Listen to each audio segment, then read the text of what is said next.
To find me all over the net, findbrandnew.com. That's like my literal.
Divided by 12 kilometer get.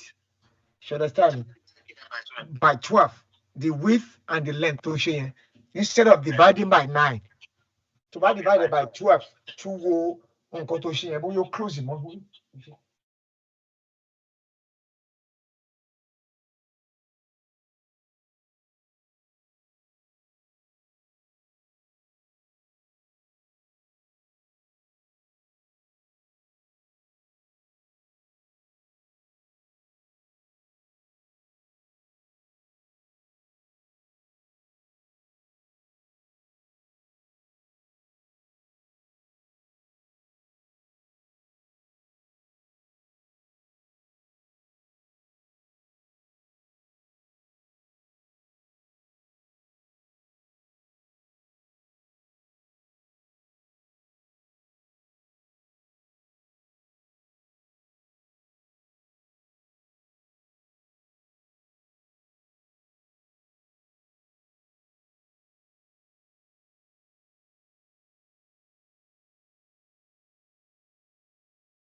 Welcome to the audio conferencing center.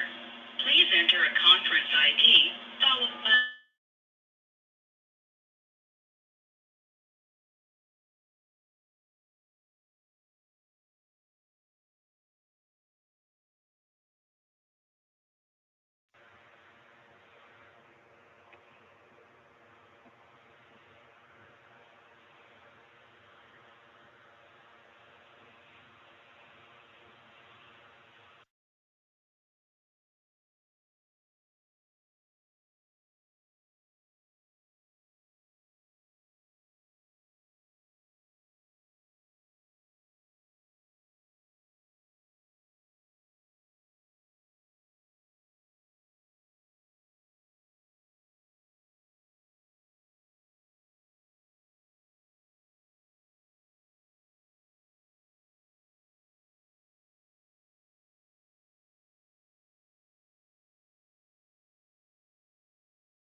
Hey, what?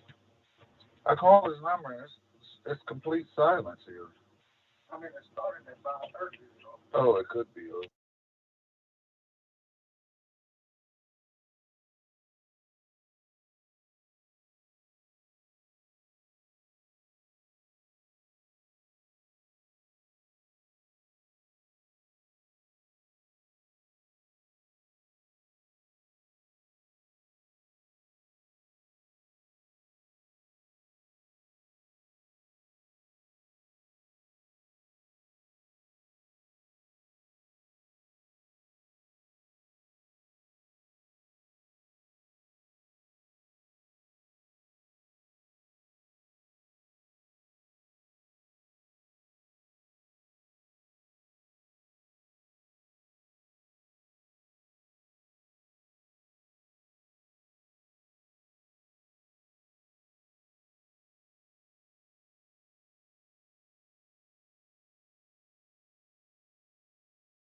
Ladies and gentlemen, we are returning from executive session, so we'll be joining with the council in just 1 second. You can leave your microphones muted.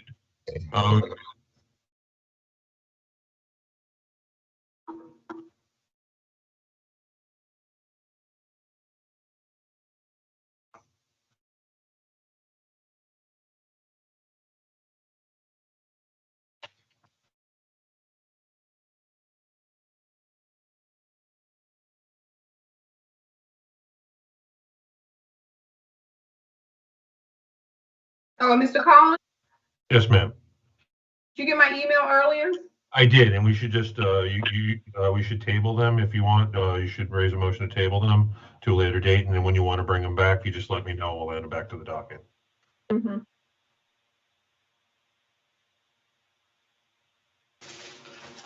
I'm here. I'm gonna move to table it, so don't forget, I'm gonna table it. Yeah, no, I've noted it on my docket, so I don't. So we But don't forget that I want indefinitely. Thank you, Councilman Rodriguez.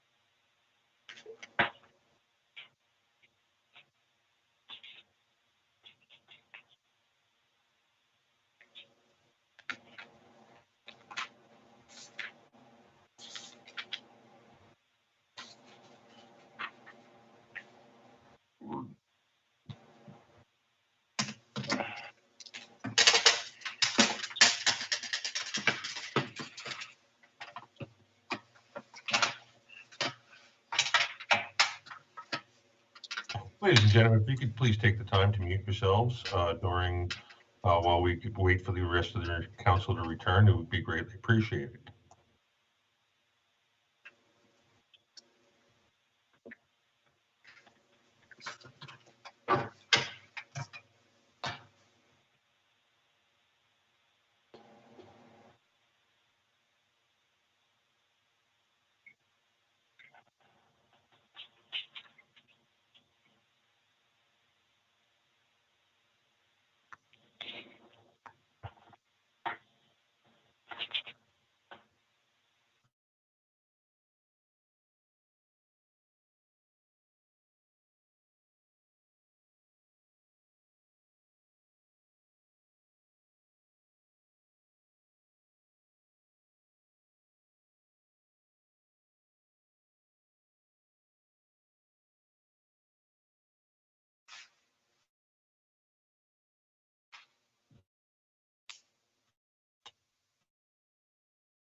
Council Vice Chair, Yes. the council president is having a technical difficulty. She's trying to connect, but she says just keep saying connecting, connecting, connecting. So she actually just called me and advised that she would like us to proceed, and she will join us as soon as possible. She's going to restart her device and come on in. Okay, so you may continue, Mr. Conlon, with the, I guess, with the consent agenda first? We'll take the roll first to rejoin the meeting. Oh, we didn't do that, that's right. Yes, ma'am. So let me start the recording. Ladies and gentlemen, we are returning to the Trenton City Council meeting after executive session. We thank you for your patience and your time. Let's call the roll. Mr. Blakely? Yes. Ms. Caldwell-Wilson? Okay. Thank you, ma'am. Mr. Harrison? Yes. Mr. Michelle? Mr. Michelle is absent. Mr. Rodriguez? Present. There's some noise in the background. Yes, ma'am. I've taken care of it. Mr. Rodriguez is present. Ms. Vaughn? Present.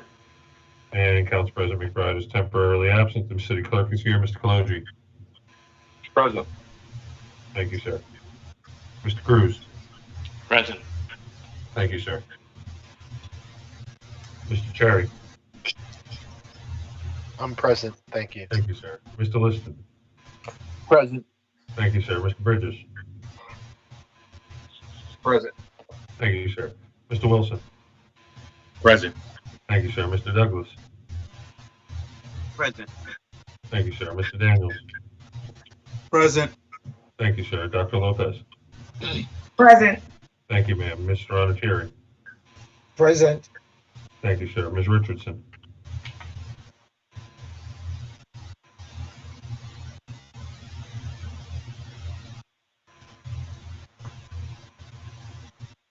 Ms. Richardson, if I don't know if you're here, if you unmute yourself, we'll come back to you. Director Mr. Levenberg? Present. Thank you, sir. Mr. Zelinski? Present. Yes, ma'am. Oh, yes, sir. Thank you. Council Vice Chair, we have the roll called. We are returned from exec. Would you like me to proceed with the docket now? Yes. First on the docket, we have communications and petitions. There are 76 communications and petitions for approval by the council. In addition to the communications and petitions, we have 4 reports from the city clerk. We have the city clerk's office July 2020 financial report and 4 other reports regarding raffles. We have pull ticket raffle application of American Legion Mitchell Davis purse number 182 for October 17, 2021 to benefit the American Legion Chamber Program, the American Legion Youth Program, and the Boys and Girls Club of the state of New Jersey. Second raffle is 50/50 off-premises raffle application of the Auxiliary Board of the Children's Home Society for November 27, 2021 to benefit the Infant Care Program of the Children's Home Society. Next is a Tricky Tray raffle application of the Children's Home Society September 30, 2021 to benefit the programs of the Children's Home Society in New Jersey. Finally, we have an on-premises 50/50 raffle application to the Children's Home Society for September 30, 2021 to benefit the programs of the Children's Home Society in New Jersey. Do I have a motion to approve the communications and petitions and reports as presented? So moved. Second. I have a motion by Ms. Caldwell-Wilson, a second by Ms. Vaughn. All in favor of approving the communications, petitions, and reports? Aye. Aye. All are in favor? Council Vice Chair, would you like me to proceed down the docket? Please do. Yes, ma'am. Next, we have a consent agenda. The consent agenda consists of items number 21-426, number 21-397, number 21-400, number 21-402, number 21-403, number 21-409, number 21-425, number 21-412, number 21-419. And we did receive the legal memo with regard to that item, ma'am. So do you want that to remain in the consent agenda? Yes. Thank you, ma'am. And the last item would be item 21-419. Do I have a motion to approve the consent agenda as read into the record? So moved. I have a motion by Ms. Caldwell-Wilson. Do I have a second? Second. I have a second by Ms. Vaughn. I will call the roll. Mr. Blakely. Yes. Mr. Harrison. Yes. Michelle is absent. Mr. Rodriguez. Yes. Ms. Vaughn. Yes. Council President McBride is absent. Council Chair Caldwell-Wilson. Yes. Consent agenda is approved by a vote of 5-0 with 2 members absent. Madam, would you like me to proceed down the docket? Yes, please. First, we have Resolution 21-259, a resolution supporting Bill 4656, which authorizes the creation of local civilian review boards to review police operations and conduct. The floor is open. Yeah, I just want to say that, I would like to just say that, this is an opportunity for this council to stand up around the issue of a civilian board for the police department. I think that this would be a really great opportunity to involve our citizenry in possible police misconduct issues. And I know the legislature is looking at, is in the throes of looking to pass a civilian board. And I hope that, this council can be on the right side of history and support, this very important initiative. Thank you. Council President? Yes, yes. Vice President? I just want to quickly ask Councilman Blakely about this board. Speaking of the legislature, it was pulled from the legislature, correct, Councilman Blakely? It sure was. And the reason that was pulled is because there was one item that had helped the public concern around subpoena power of the board, right? Subpoena power, meaning that. This bill actually supports having subpoena power for the board. So there were people who were concerned about the board having subpoena power, and that's their issue. But I actually believe that without subpoena power, the civilian board would be toothless and would not have the power to actually make the difference that it needs to make. So there's current laws on the books. Could I just ask Mr. I have the floor. So is Mr. Pelosi on the line, please? We were just talking about subpoenas in another meeting. Mr. Pelosi, can you tell us what the implication of a subpoena power and why certain groups have concerns about it, having that power given to civilians? Ms. Vaughn, I'm sorry, there's a tremendous amount of static. Could you just tell me exactly again? Yeah, so a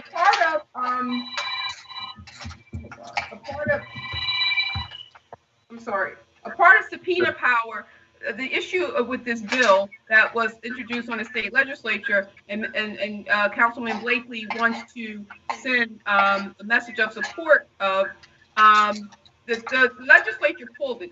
New Jersey State Legislature pulled it temporarily to amend it so that there could be further deliberations around the concern of granting a civilian board subpoena power, to be able to have that power to summons and individuals and get hold of non-public information about police officers and et cetera. Can you describe the power of subpoena power? A subpoena and having that power and the implications to a private citizen? Yeah, sure. I can give you my understanding in the context of what happened in that matter. The city of Newark had created a civilian review board, which was going to have substantial powers to investigate matters involving police officers. It was litigated by the police unions, et cetera, and it went all the way to the Supreme Court. The way they drafted the ordinance and the appellate division upheld it was that they had subpoena power. If people didn't voluntarily comply and give them information, documents, or testimony, they could issue subpoenas, which is a document that served on them and compel them to either give testimony, documents, or information. If they failed to do so, they would be able to go to court to get a court order enforcing it. And if somebody didn't abide by the court order, presumably they'd be held in contempt and could be fined or jailed. The problem is when it got to the Supreme Court, for reasons that aren't totally clear from the opinion, ruled that that there wouldn't be a basis to give a civilian review board subpoena power unless the legislature changed the statutes doing it.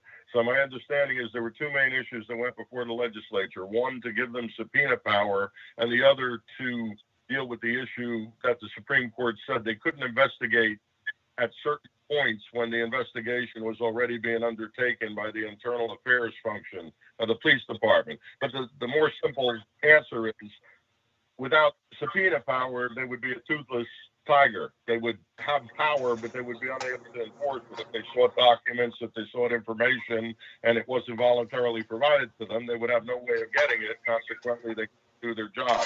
And my understanding of the legislation was to revise that and make it part of the law of New Jersey that civil review boards would have that power to issue subpoenas. I mean, somebody is making a lot of noise, and we can't hear. Yes, they are.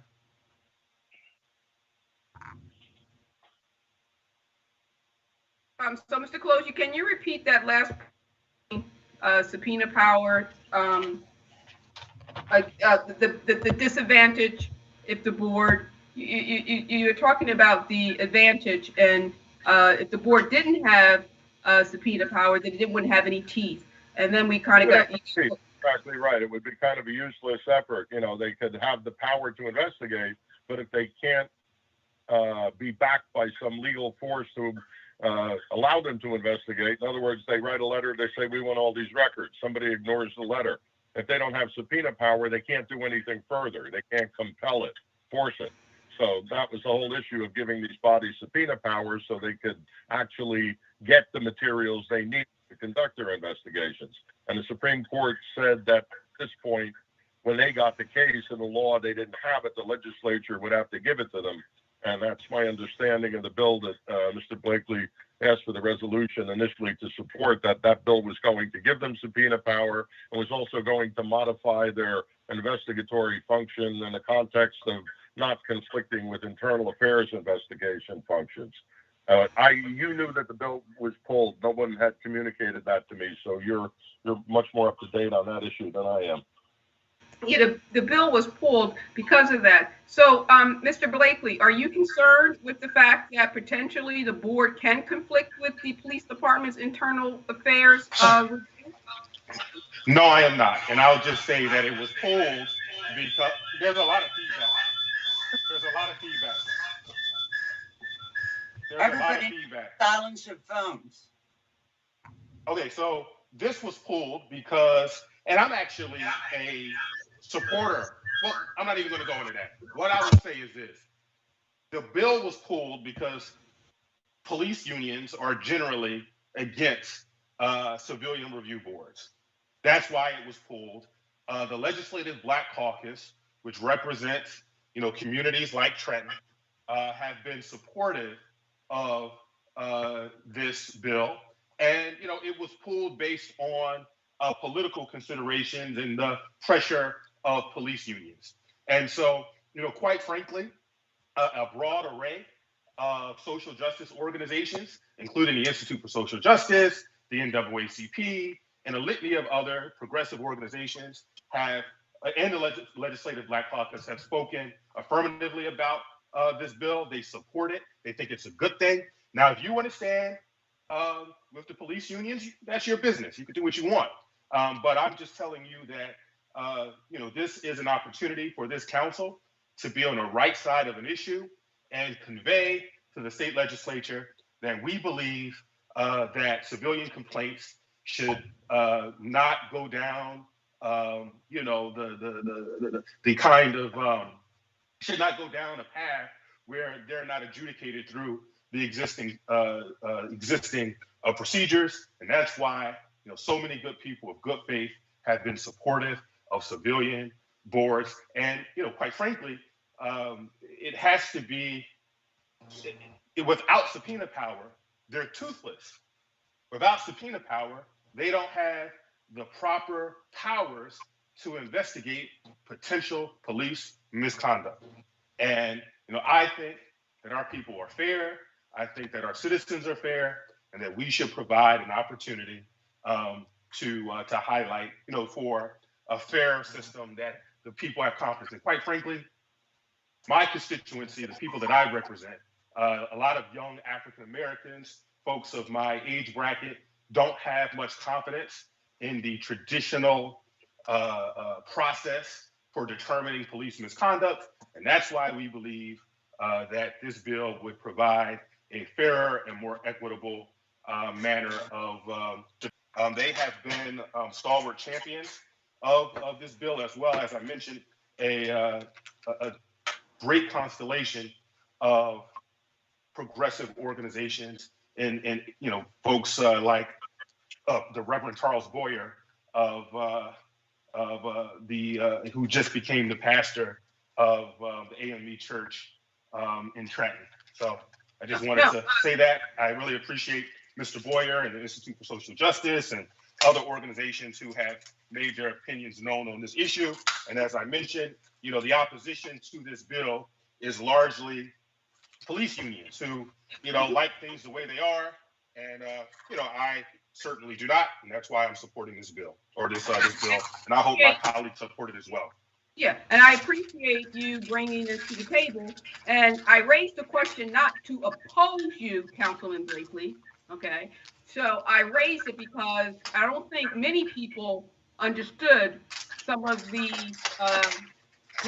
concern about the bill, why it was pulled. And as Mr. Kaloji just stated, he didn't even know that it was pulled on the state legislature. So, and I will say this to our council and and to the public that's in our meeting this evening, is that I'm absolutely for a public review board, a civilian review board, and I'm certainly for a board that has all the proper resources for them to be effective. And I think something like this goes a long way to police department reform and criminal justice reform. So I am very supportive of it, but I just wanted to have I wanted the people of Trenton to have a comprehensive understanding of what is being proposed. And I don't think anyone had clarity on what this board was the intent of this board. And I thank you, Councilman Blakely, for providing that additional information, and also Mr. Kaloji for the clarity. Thank you, Council Vice President Wilson, and that's all I have. Any other Madam comments? President? Yes, Mr. Rodriguez. Yes, I agree with Councilman Blakely. The reason was it was poor. It was a language that was there that they had to clarify to make it match, because the Senate passed their portion of the bill, but then the Assembly had to adapt it to the same bill the Senate passed. So that's the hold up. That's why they put it. It wasn't, but still the bill is going to go forward. And I'm supporting it because it's about time.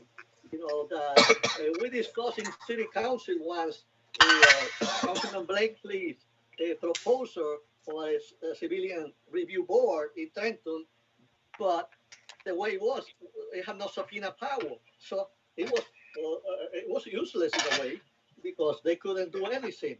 But this time around, if this passes, it will give subpoena power, and it will make justice to the injustices that have been committed. You know, I have nothing against the police department, but how can an internal unit of the same department investigate the department? You know, that is to me, that's a contradiction. It should be somebody from the outside doing it, and it's about time that. No interruptions. What we do here is let the Assembly know that we support the bill with subpoena power. That's all we are doing. You know, it's not, we are not going to change people's minds, but we are going to tell them that Trenton City Council is supporting that. Thank you, Councilman. Mr. Carmen, you can move the vote. President Pro Tem, Carla Wilson, can I make one final point about this issue? It's my resolution. Please keep it short, Mr. Blakely. We've got a long agenda. I don't understand why you're so antagonistic. I just asked a question. So I'm going to be very quick and just say that I have good relationships with the police unions in Trenton. I think that Michael Chittaretti is a good man. I think he's a good person. And I just think that a civilian review board would remove bad apples that serve to denigrate all of the hardworking police officers in the city of Trenton. Thank you. Thank you. Move the vote, Mr. Conlon. Mr. Conlon? It would help if I unmuted myself. I have an Yes. introduction. I have an introduction by Mr. Blakely. Do I have a second? Second. I have a second by Mr. Harrison. I'll now call the roll. Mr. Blakely. Yes. Mr. Harrison. Yes. Mr. Michelle is absent. Mr. Rodriguez. Yes. Ms. Vaughn. Yes. Council President McBride is absent. Ms. Caldwell-Wilson. Yes. So ordered. The resolution carries. Next, we have Resolution 21-391, a resolution urging the elimination of memorandum of understanding imposing oversight by the State of New Jersey Department of Community Affairs into governance of the City of Trenton. Council Vice President? So, It's actually Vice Mr. President? Rodriguez's, Excuse me? Yes, I move it. Council Vice President? Mr. Rodriguez, and I have a second by Ms. Vaughn, who also wanted to move this. Okay. Ms. Vaughn, did you want a second? Yes, Second. ma'am. And you'll also be a co-sponsor, as per the agreement at the conference session. The floor is open. Any comments? Right. Mr. Council Vice President? Can you hear me? Yes, go ahead. Okay. Right. This resolution, they're urging elimination of memorandum of understanding. I'm going to be voting against this, and this is why. This council's voted against bonds. This council's voted against a zero budget increase. We voted. Council members wanted to give ourselves raises, give our aides raise. We voted. Council members voted against Princetell. Still do not see the evidence regarding Princetell. The hazard pay. Members on this council wanted to wait on that. I didn't believe that this city employees should have to wait on that. So at the end of the day, I think this council has a lot of fault. Not only that, we still had the cannabis. We had an incident where the planning board and the public wanted one thing and the council wanted something else. So at the end of the day, I think this council's not been genuine. It's been all over the place, but we're gonna urge other people to do their job when we haven't been doing our job. What the people want us to do is move this city forward. Thank you. So I would just like to say something, especially Mr. Harrison. This is not an ordinance. This is just a recommendation. Thank you. You can move the vote, Mr. Conlon. I'd like to say something. Go ahead, Councilman. Now, I totally agree with my colleague, Mr. Harrison, and I definitely generally agree with him 99% out of the time. I think he's a great councilman. I think he's a smart guy. However, I have to say that the people of Trenton deserve the same democracy that the folks in Hamilton have, the folks in Pennington have, the folks in West Windsor and Princeton have. Unfortunately, I believe that the memorandum of understanding is anti-democratic. People at Trenton deserve to have elected officials with power. And, quite frankly, I don't think it's fair that communities like Atlantic City and Trenton have training wheels on. We have significant historical issues that have been, issues for years. And I just think that, we should have the same right of self-governance as any other community in this state. And, for that reason, I am opposed to, the MOU. I think that, we shouldn't have it. So for that reason, and who sponsored this ordinance or this resolution? This came from Mr. Rodriguez, sir. I think he's correct, and I'm going to be supporting this resolution. Thank you. And it was co-sponsored by Ms. Vaughn. You can move the vote. Council Vice President? Council Yes. Vice President? Mr. Also like to, Mr. Harrison, yes. you've already I spoken. don't- You need to let Mr. Rodriguez speak. Mr. Rodriguez, did you want to speak? Yes, I want to say a few words about this. We tried this before the beginning of our term, and it was voted down. But the MOU through the past 3.5 years, if City Council is not convinced that this MOU is not good for Trenton, I don't know where we have been during the past 3.5 years. We have faced situations where to hire the administration to hire a person, they have to go to DCA, to the state. They decide when we hire or when we fire, how do we spend our money, when to spend it. They even control our budget. You know, they have the guts to go against our will. They did that the first year. You know, so it's unfair. It's holding the city back. It's holding the administration back. Although, you know, my point is, I don't know why the administration have not been fighting for this. Why this type of resolution has not come directly from the administration? Because we have to get rid of that MOU. We have gone through hell because of it. So it's about time that we get rid of it, and it's just asking them to remove it. And we should all be together in this. Everybody in Trenton should agree that this MOU tying our hands, tying, you know, to our backs is not good for the city. It's not good for the residents, you know, because we cannot do anything without notifying the state. You know, that is unfair. You know, just a few cities have it. They lifted the Patterson one. They have been lifting all of them, you know, except for Trenton and, like Councilman Blakely said, Atlantic City and probably another city. But this MOU is forcing us to accept this other transitional aid, which is no good for the city. You know, we need to be able to work by ourselves. We have elected officials. It's not that we are dictators. We were elected by the residents, but we have this thing called MOU holding us back. So I will vote for it 100 times if I have to. Thank you. Thank you, Councilman. Council Vice President Carl Wilson. Go ahead, Councilwoman. Yes, as co-sponsor, I appreciate again Councilor Rodriguez placing me on the resolution. I did raise this resolution when I came on, and 4 council members voted against it. And I'm glad that Councilman Blakely has come around and now supporting this.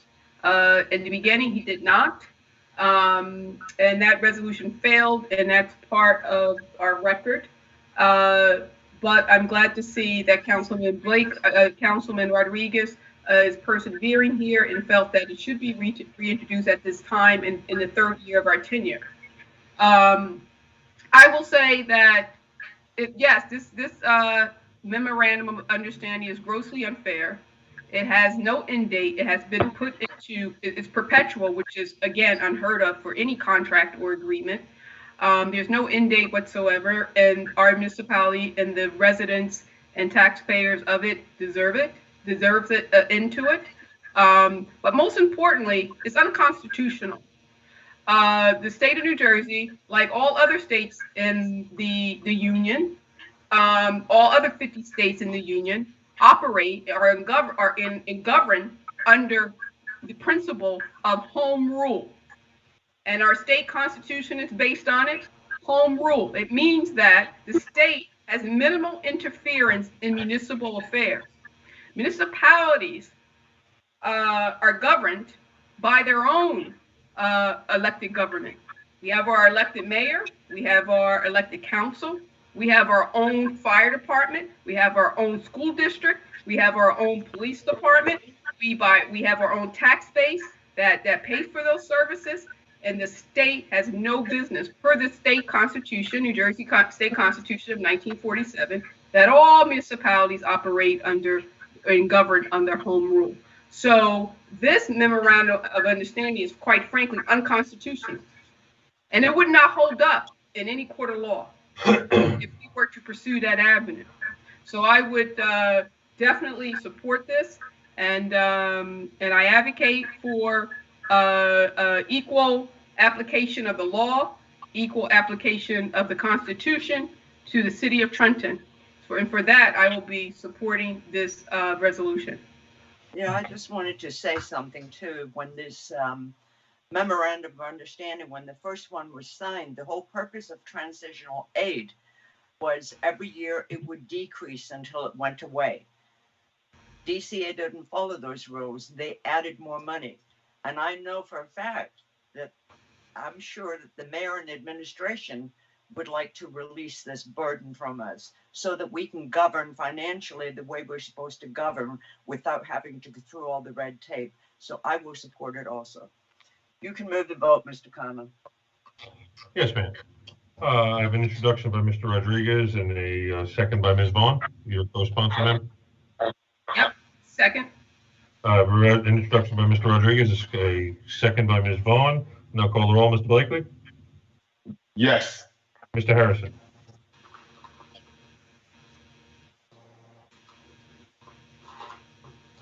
Mr. Harrison's on mute. No. Thank you, sir. Mr. Michelle is absent. Mr. Rodriguez. Yes. Ms. Vaughn. Yes. Council President McBride is absent. Ms. Caldwell-Wilson. Yes. So ordered. The resolution carries by a vote of 4-1 with 2 members absent. Next, we have Resolution 21-392, a resolution urging the governor and state legislature to restore capital city aid to the city of Trenton. I move it. Second. This is Mr. Rodriguez's resolution, and once again, he's agreed to co-sponsor with Ms. Vaughn. So I have a motion by Mr. Rodriguez, a second by Ms. Vaughn. The floor is open. Council Vice President Caldwell-Wilson. Go ahead, Councilwoman. I will just say very briefly that this is sort of related to the removal of the MOU. Municipality should manage their own fiscal affairs, and we should source our tax base, and the state properties are part of that tax base, and they sit in our municipality, so it should pay its fair share. And I'm all for getting the capital city aid reinstalled and renegotiated to a level that is fair and to market. So I will be supporting this, whether it's called capital city aid, whether it's called pilot, I don't care what it's called, so long as the state of New Jersey is paying their fair share of the taxes in this city where their buildings sit and where the city of Trenton services support. Our fire department support those buildings. Our police department support those buildings. They tear up, they ride, and use our infrastructure, our streets, our roads, our bridges. So for that, they need to contribute just like any other business and resident of the city. And I will be supporting this. Thank you, Councilman Rodriguez, and thank you, Vice President Caldwell-Wilson. Thank you. Any more comments? Council Vice President. Vice President. Mr. Rodriguez and then Mr. Harrison. No, I have a question. Mr. Rodriguez, Mr. Harrison, and then Mr. Blakely. Go ahead, Mr. The Rodriguez. reason I'm introducing this resolution is because it's about time we get back to, in 2010, Trenton was getting between 35 and 40 million dollars. Our finances were excellent, were okay, until the state decided to take it away due to the economic crisis that we were facing back then. That economic crisis was resolved within a year and a half or so, but we were not, our capital city aid was not reinstated as it should be. The reason I believe that the state have to give us some money is because they have close to half our real estate is used by the state tax-free. If those buildings that the state is using right now for paying taxes will be probably getting close to $100 million a year worth of property taxes. That way we could reduce our residents' property taxes way back. We could, instead of raising the taxes, we'll be in these meetings discussing how much are we going to reduce our property taxes, because that will bring our city's finances back to life, not like we have been hold on with these MOUs and stuff. It's about time, and I believe everybody should agree with this, as everybody should have voted for that MOU, against the MOU. And so I will be voting yes on this 1,000 times if I have to. Thank you. Thank you, Councilman. Councilman Harrison? I'd like to go on record. I'm against the MOU, but I'm concerned about the city council. This council has not done what the public wanted. It's been anti anything what the public wanted. We had a $5 million grant money that majority of the council members weren't for. So at the end of the day, speak on the resolution. You have to speak on the resolution. I am speaking on the resolution. I'm speaking on the resolution. It says urge again. I urge my colleagues that we've been on this council. We should be doing what's best for the city and the community. We've not been doing that. But we just want to put papers on here because we're going to be running for mayor or some other job. So we're going to do the grandstanding. So I'll be voting against this again. At the end of the day, we should negotiate. The problem is most people don't want to negotiate with this council because it's been an embarrassment. Thank you very much. Mr. Blakely? Yes. So, I want to just say for the record, we actually get capital city aid.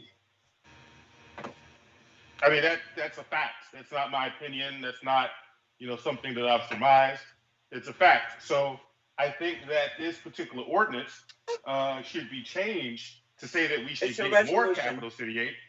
Well, this resolution that we should get more capital city aid, but we already get capital city aid. Capital city aid has been restored under this governor, and we got $10 million in capital city aid. And so I'm not sure, why we would support a resolution that already, that the object of the resolution is already exists. Thank you, Madam Councilman. President? The resolution is to urge them to increase capital city aid from 10 million to 35 million. That's why we have the resolution. Okay. Mr. Conlon, you can move the vote. Yes, ma'am. I have an introduction by Mr. Rodriguez, a second by Ms. Vaughn. And I'll call, I already have you, ma'am. Thank you. And I'll call the roll. Mr. Blakely.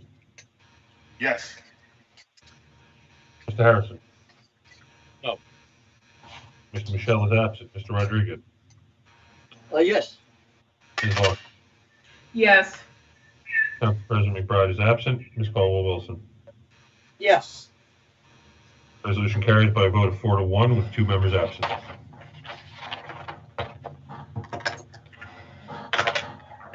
Next, we have a resolution of the City of Trenton, the County of Mercer, State of New Jersey. This is actually, Mr. yes, ma'am. Did you want to table this? Move to Yes, table I this? want to table it. Mhm. Okay, let me just read the number into the record, and I have a motion to table immediately.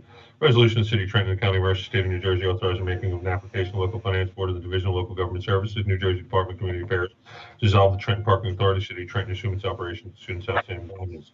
I have a motion to table by Ms. Vaughn.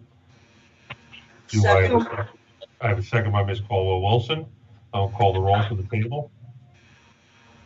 Mr. Blakely, this is to table. And this is indefinitely, Ms. Vaughn? Yes, sir. This is indefinitely? What resolution is this? This is resolution 21-424 to dissolve to make an application to the local finance board for a bond. No, I don't. It's for. This is for the dissolution of the bond to get the dissolution of the Trenton Parking Authority removed. So bond out the debt. You want to table it?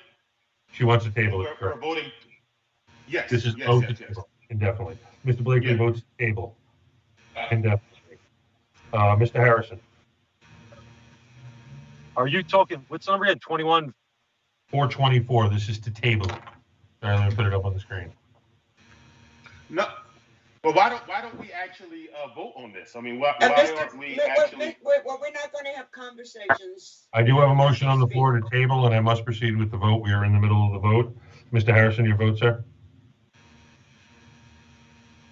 I'm voting no. I don't want to. I would like to reconsider my vote. Mr. Blakely? I would. Mr. Harrison, Yeah, your vote? I would like. Did you say I just want to you're be clear, I tabling do not want indefinitely? to table this.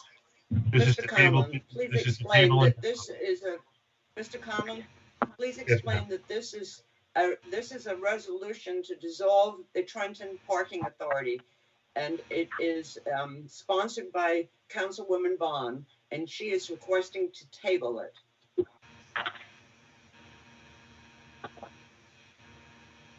That is correct. All of that is correct. Mr. Harrison, this is to table the resolution to a later date indefinitely. Yes, yes, correct. Mr. Harrison votes to table. Mr. Michelle is absent. Mr. Rodriguez to table. Yes. Ms. Vaughn to table. Yes. Council President McBride is absent. Ms. Colwell-Wilson to table. Yes. So ordered, the resolution is tabled indefinitely. Ms. Vaughn, if you want to bring this back to the floor, please let me know. Next, we have Resolution 21-393, a resolution authorizing the use of competitive contracting in lieu of public bidding for telecommunications maintenance and programming services. Do I have a motion? So moved. I have a motion by Ms. Colwell-Wilson. Do I have a second? Second. I have a second by Ms. Vaughn. The floor is open. Yeah, this resolution had brought some concern about the particular approach to contracting and going through the competitive bid contracting. We just wanted it to ensure that this particular business is restricted to this business of telecommunications and voice communication. And I believe the business administrator mentioned security systems that are connected to a phone technology. So if so long as it's restricted to those services, then we should move the vote. You can move the vote, Mr. Conlon. Thank you, Councilwoman. I have a motion by Ms. Colwell-Wilson, a second by Ms. Vaughn. I'll call the roll. Mr. Blakely. Yes. Mr. Blakely votes yes. Ms. Colwell. Wait. This is a I'm sorry. This is This is 21-424. No, sir. This is 21-393. My apologies. I had the wrong one on the screen, but we read it into the record. This is from the administration? Yes, sir. This is Adam Curtis, Yes. the business administrator. Okay. Yeah. Yes. Mr. Blakely votes yes. Mr. Harrison. Yes. Mr. Michelle is absent. Mr. Rodriguez. No. Mr. Rodriguez votes no. Ms. Vaughn. Yes. Ms. Vaughn votes yes. Council President McBride is absent. Ms. Colwell-Wilson. Yes. Colwell-Wilson votes yes. The resolution carries by a count of 4-1 with 2 members absent. Council Vice President? Council Vice President? Yes. Do we know if the Council President's going to log back on? Council President, and I was waiting to announce that Council President's device has died, and she called me from another device. She's not going to be able to rejoin the meeting.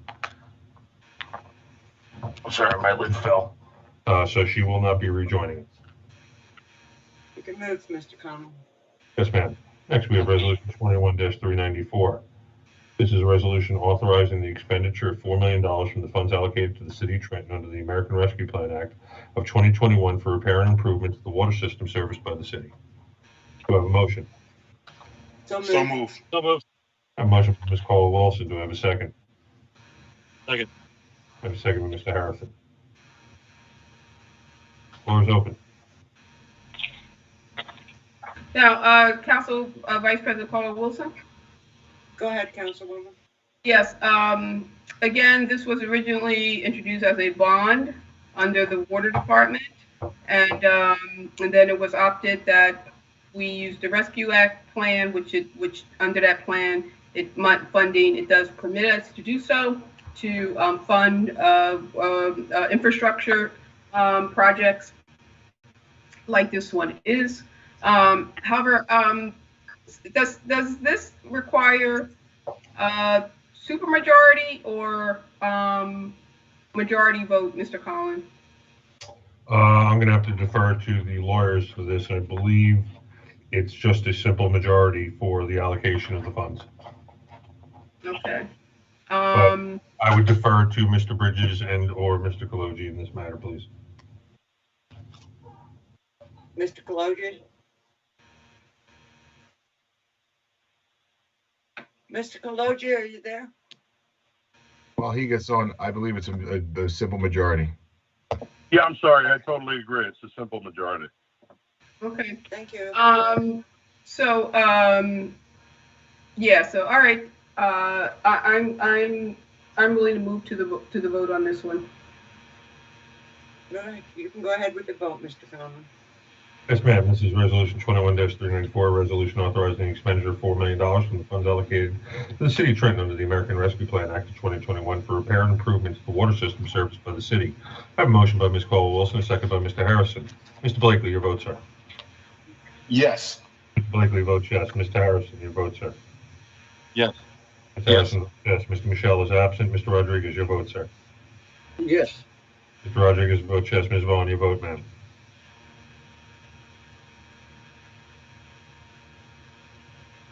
I'm going to abstain. Ms. Vaughn abstains. Council President McBride is absent. Ms. Caldwell-Wilson, your vote, ma'am. Yes. The ayes have it, 4 with 1 abstention and 2 members absent.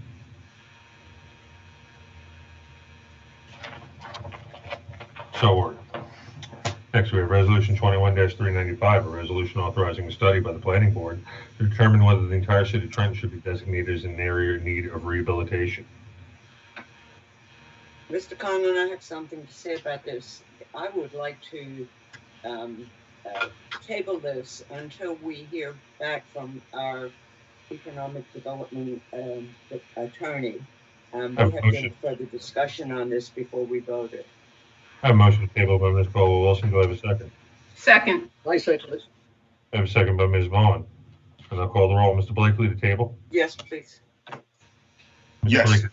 Mr. Blakely votes yes to table. Mr. Harrison? No. Mr. Michelle is absent. Mr. Rodriguez? Yes. Ms. Vaughn? Yes. Council President McBride is absent. Ms. Caldwell-Wilson? Yes.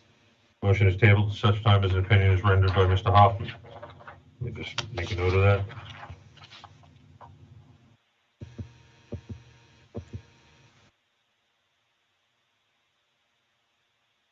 Go ahead, Mr. Conlon. Yes, ma'am. I'm just taking my notes. I don't want to. Okay. I don't want to lose it.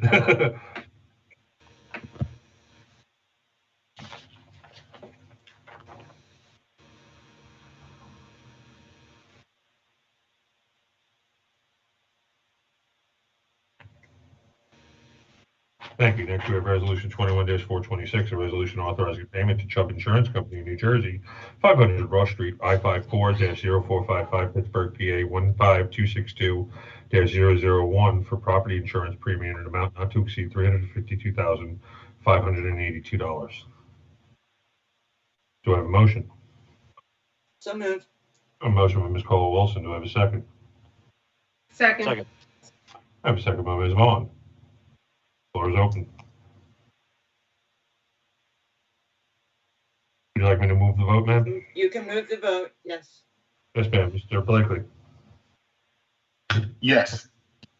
Thank you. Let me just get the resolution up. Sorry, it's all in 2 hands. This is the resolution here. Mr. Blakely votes yes. Mr. Harrison? Yes. Mr. Michelle is absent. Mr. Rodriguez? Yes. Ms. Vaughn? Yes. Council President McBride is absent. Ms. Caldwell-Wilson? Yes. The order resolution carries by a vote of 5 with 2 members absent. Next, we have Resolution 21-396, a resolution authorizing settlement in the civil matter of 21st Century Media LLC versus the City of Trenton et al. Do I have a motion? So moved. Second. A motion by Ms. Caldwell-Wilson, a second by Ms. Vaughn. Floor is open. You can call the vote. Yes, ma'am. Mr. Blakely. Yes. Mr. Harrison. Yes. Mr. Michelle is absent. Mr. Rodriguez. Yes. Ms. Vaughn. Yes. Council President McBride is absent. Ms. Caldwell-Wilson. Yes. So ordered. Next, we have Resolution 21-397, a resolution authorizing the award of contract with I Riker. thought that was consent. Wasn't that a consent? It may be, very well be. Hold on one second. I may have run over my notes. I did. Thank you very much, ma'am. Next, we have resolution. This is consent. Resolution 21-398. Resolution That was authorizing. consent. No, 21-398 is the other one of the other litigation matters, ma'am. 21-398, a resolution authorizing settlement in the civil matter of advanced waterfront development and urban renewal versus the city of Trenton et al. Do I have a motion? So moved. So moved. Second. Motion, I believe, by Ms. Vaughn was the first one to the gate. Second? Second. Second by Ms. Caldwell-Wilson. Would you like me to move the vote, ma'am? Yes, please. Mr. Blakely. Yes. Mr. Harrison. Yes. Mr. Michelle is absent. Mr. Rodriguez. Yes. Ms. Vaughn. Yes. Council President McBride is absent. Ms. Caldwell-Wilson. Yes. So ordered, the resolution carries by a vote of 5-0 with 2 members absent. Next, we have Resolution 21-399, a resolution authorizing settlement of civil action in the matter of Sherilyn Rivera versus the city of Trenton et al. In a total amount of $30,000. Do I have a motion? So moved. I have a motion by Ms. Caldwell-Wilson. Do I have a second? Second. I have a second by Ms. Vaughn. Would you like me to move the vote, ma'am? Go ahead. Yes, ma'am. Mr. Call Blakely. the roll, Mr. Chairman. Yes. Thank you. Mr. Harrison. Yes. Thank you. Mr. Michelle is absent. Mr. Rodriguez. Yes. Thank you. Ms. Vaughn. Yes. Thank you. Council President McBride is absent. Ms. Caldwell-Wilson. Yes. Resolution carries by a vote of 5-0, 2 members absent.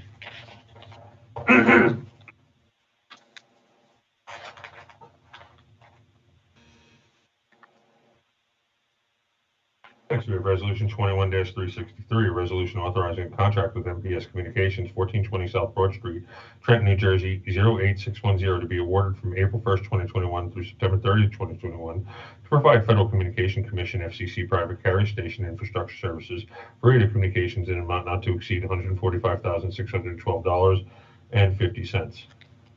Madam I President, move that we table this, Mr. Conlon. Yes, ma'am. I have a motion to table by Ms. Caldwell-Wilson. Do I have a second to that motion? Second. And is A this clarification. definitely? table indefinitely. Yes. Yeah. That's why I was asking you. Okay. So table indefinitely. Thank you, sir. Motion to table indefinitely by Ms. Caldwell-Wilson, a second by Ms. Vaughn. Ma'am, would you like me to call the roll? Yes, please. Mr. Blakely, to table. Yes. Mr. Well, Harrison. to table, I'm sorry, to table, could you bring up the ordinance, please, Yes, on sir. the screen? Sure.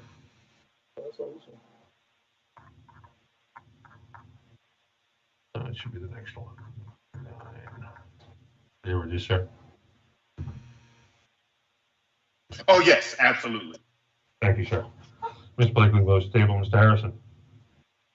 Yes. Mr. Michelle is absent. Mr. Rodriguez. Yes. Ms. Vaughn. Yes. Council President McBride is absent. Ms. Caldwell-Wilson. Yes. Resolution carries by a vote of 5-0 with 2 members absent.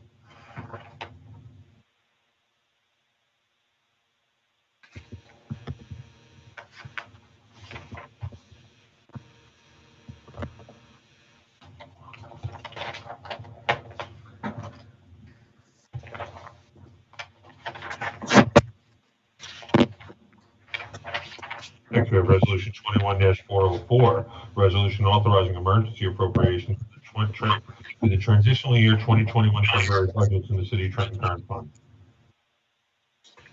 So moved. Second. Second. A motion by Ms. Caldwell-Wilson, a second by Ms. Vaughn. The floor is open. I I don't know where we stand on the appropriations or the budget. Perhaps Vice Chair Caldwell Wilson could explain. We got a letter from DCA today stating that we were late in our budget. Are we not going to get an extension, Vice Chair?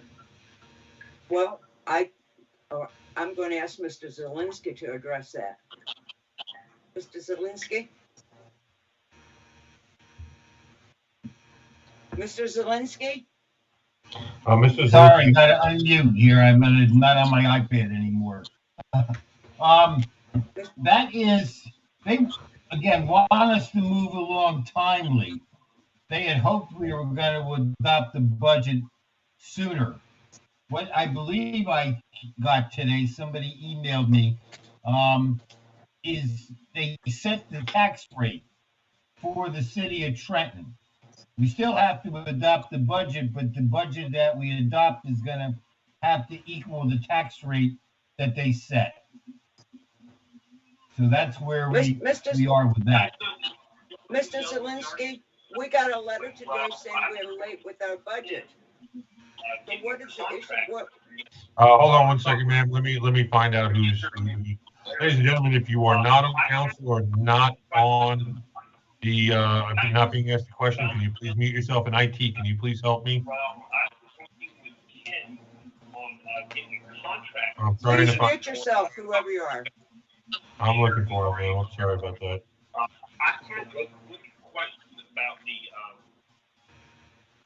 Thank you very much. Go ahead, Mr. Zelinski. Yeah, they I guess they're trying to get ahead of the curve. We need to get to a budget adopted timely to send out tax bills that are due November 1st. And I believe by moving the meeting back to October 5th, we will not be able to do that. So they impose their will to set our tax rate so we can mail the tax bills out timely and have them due by November 1st. So they permitted the extension? Well, they set the tax rate. I guess we can adopt the budget anytime, but we have to make sure that it equals the amount to be raised that they noted in the letter. Ms. Vaughn, does that answer your question? Yeah, and that's very concerning because I think that somehow disadvantages the city, right? Because when I read the letter, it wasn't clear on what that tax rate is going to be. No, but the tax rate ends up, because hopefully, I'm going to deviate a little bit here. Hopefully the change to calendar year will resolve what our tax rate is on a timely basis. Because we have a first half billing and then a second half billing, the County Board of Taxation has to determine what the tax rate's going to be. It is Yeah, and I just got information that they did approve the extension. Oh, okay. Okay. Council, Yes. Council Vice President? And having said that, Yes, Mr. they Harris. approved the extension. Are you finished, Councilwoman? No, not yet. Mr. Zelinski, since they approved the extension, which is a good thing, but they're going to still move forward because of time, and we won't be complete in time to issue a tax rate for the third quarter billing. So we need to communicate to the taxpayers that the resident taxpayers in business what that rate is going to be. And I would assume that once we pass our budget, will we be able to amend that rate and pass a credit to a potential credit to the taxpayers? No, this is the final amount to be raised. There won't be any adjustment to the bill.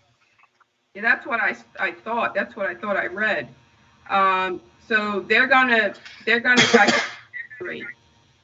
Yes, they've essentially determined the amount to be raised, and whatever that amount equals, that's going to be the tax rate. Wow. So Is there an increase? That's what I want to know. I mean, the intent has always been to keep the tax rate the same as it was last calendar year. And I'll have to check that out in the morning. Yeah, and the sooner the better, because I have a lot of folks in the city of Trenton, and particularly here in the West Ward, our largest residential tax base, are they're anxious to know whether or not they're going to see this increase, and if there's going to be an increase, how large it's going to be, because since we're coming out of COVID, no one really anticipated an increase, but the way that letter was written, it seems like it's going to be an increase of significance. Because we know that we don't have sufficient revenues. And that's what my concern has been when I heard that the mayor was not going to use the Rescue Act plans funding to help offset any shortfalls in the budget. So it's going to fall. There's $7 million in the budget for lost revenue from ARP. $7 million, you said? $7 million in the budget for lost revenue. Mm-hmm. And we're going to apply the $5 million transitional aid, right?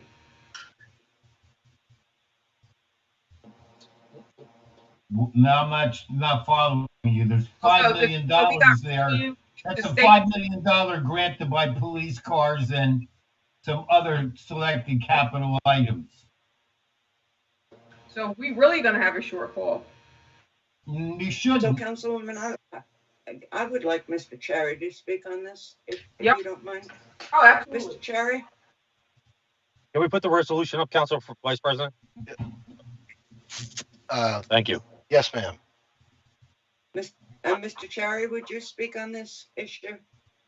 Absolutely. As far, I will acknowledge that I did not see this letter until we began this council meeting, so I haven't had the opportunity to compare it with our budget. But my understanding is that the rate that was set by the DCA was intended to be the tax rate included in our introduced budget, which, as Mr. Zielinski said, would keep the tax rate the same as it was for the prior calendar year. As well, when we talked about incorporating this rescue plan money in the budget, as I said during the presentation, and as Mr. Zielinski just spoke to, we did incorporate $7 million in lost revenue in this budget for capital improvement fund to help reduce our reliance on bonding during this 6-month budget. And as far as I know, and again, as Mr. Zielinski said, we can run some numbers in the morning. We do not anticipate any tax increase in this calendar year compared to last calendar year. And then when we go to our next calendar year budget, we will again have that opportunity, but we still don't anticipate any shortfalls in that plan. So let me ask you this, Mr. Cherry. If the rate that they have put down as for the tax levy, if that causes even 0.5 cent increase, will the taxpayers, will that be taken out of their next bill? I suppose I'm not clear exactly what you mean by taken out of their next bill, but well, they should be reimbursed. So that should be corrected in the next tax bill they get. You're saying if the tax rate that was struck by DCA causes an increase? Yes. If the tax rate, I don't want to speculate on that. I can't be sure. As I said, I just received it while we were on this council meeting, and I haven't had the opportunity to run the numbers with our finance team, but we will do that tomorrow. But we don't anticipate any increases. We don't see any particular reason that there would be. DCA accepted our budget and accepted the extension and is anticipating an adoption on October 5th. It is our understanding at this moment that they fix the tax rate to the tax rate set in the introduced budget, which again represents a tax. Citizens should see their taxes this calendar year identical to their taxes last calendar year for the local purpose Okay. taxes. When you rerun the numbers, could you please update council members on that? I'd appreciate that. Absolutely. We will get a report on the situation to the clerk for distribution to all members of council tomorrow, if that's acceptable to you. Thank you. I appreciate it. Are you through, Ms. Vaughn? Yes, ma'am. Yeah, okay. We can move the vote, Mr. Conlon. Yes, I have an introduction, but this is Resolution 21-404. A resolution authorizing emergency appropriations to the transitional year 2021 temporary budgets of the City of Trenton Current Fund. A motion by Ms. Caldwell-Wilson, a second by Ms. Vaughn. Mr. Blakely. Yes. Mr. Harrison. Yes. Mr. Michelle is absent. Mr. Rodriguez. Yes. Ms. Vaughn. Yes. Council President McBride is absent. Ms. Caldwell-Wilson. Yes. Resolution carries by a vote of 5-0 with 2 members absent.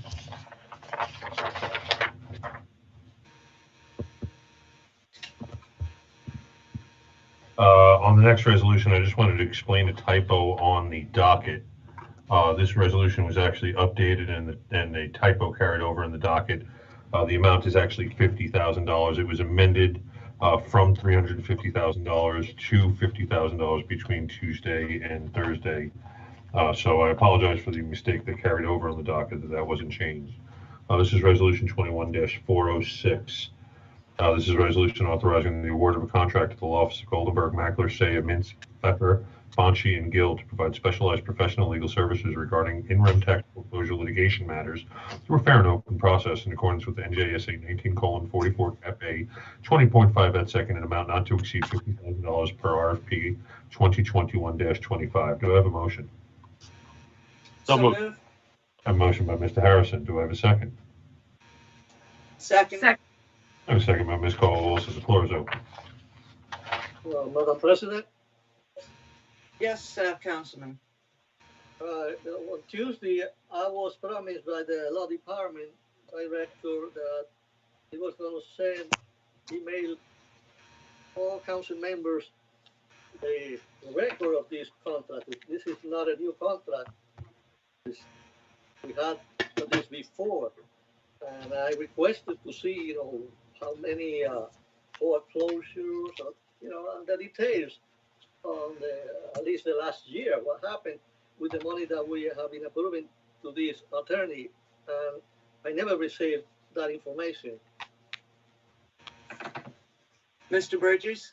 Yes, Council Vice President, if I may, I thought we had some discussion in terms of whether this was the same entity or a new entity, and that satisfied your request.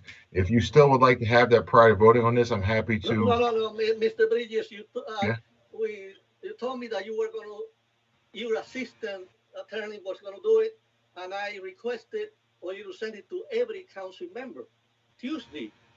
Don't tell me that I'm lying now. I would not accuse you of lying, Councilman. That was not what I was doing. I thought we had some discussion about where this came from and whether it was a new entity, and we had some discussion that it was the same entity. That was one question, but what I requested was Councilman, I'm happy to. Foreclosures, and you said that you were going to send it. Councilman, I thought that we addressed your concerns during our quality back and forth. You did not. Mr. Santiago, Mr. Rodriguez, let him finish. Councilman, please let him finish.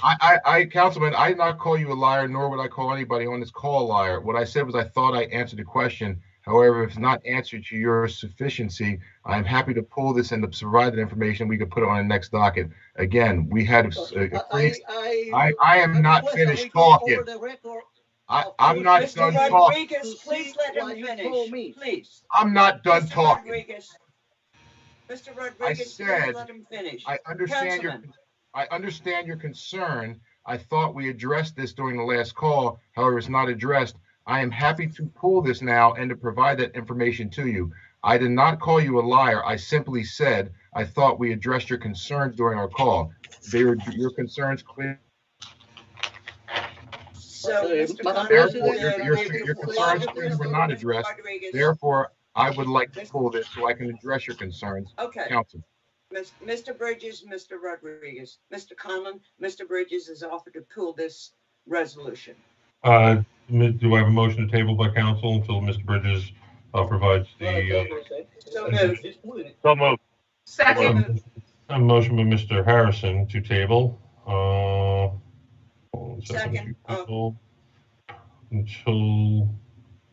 legal opinion. Till the next meeting. Record or next meeting. I'm sure Mr. Bridges. I'm sure Mr. Bridges will get it out tomorrow. Motion by Mr. Harrison to table to next meeting. Have a second. Second. Mr. Colwell-Wilson, I'll call the roll. Mr. Blakely? Yes, please. Mr. Blakely? Yes. Thank you, sir. Mr. Harrison? Yes. Mr. Michelle is absent. Mr. Rodriguez? Mark me as a no vote. Mr. Rodriguez is no This is vote. this is to table it. Yes, I am aware of it, but Ms. I Vaughn? don't want to get involved with that. Yes. Ms. Vaughn votes yes. Council President McBride is absent. Ms. Colwell-Wilson? Yes. So ordered. The resolution is tabled until the next meeting.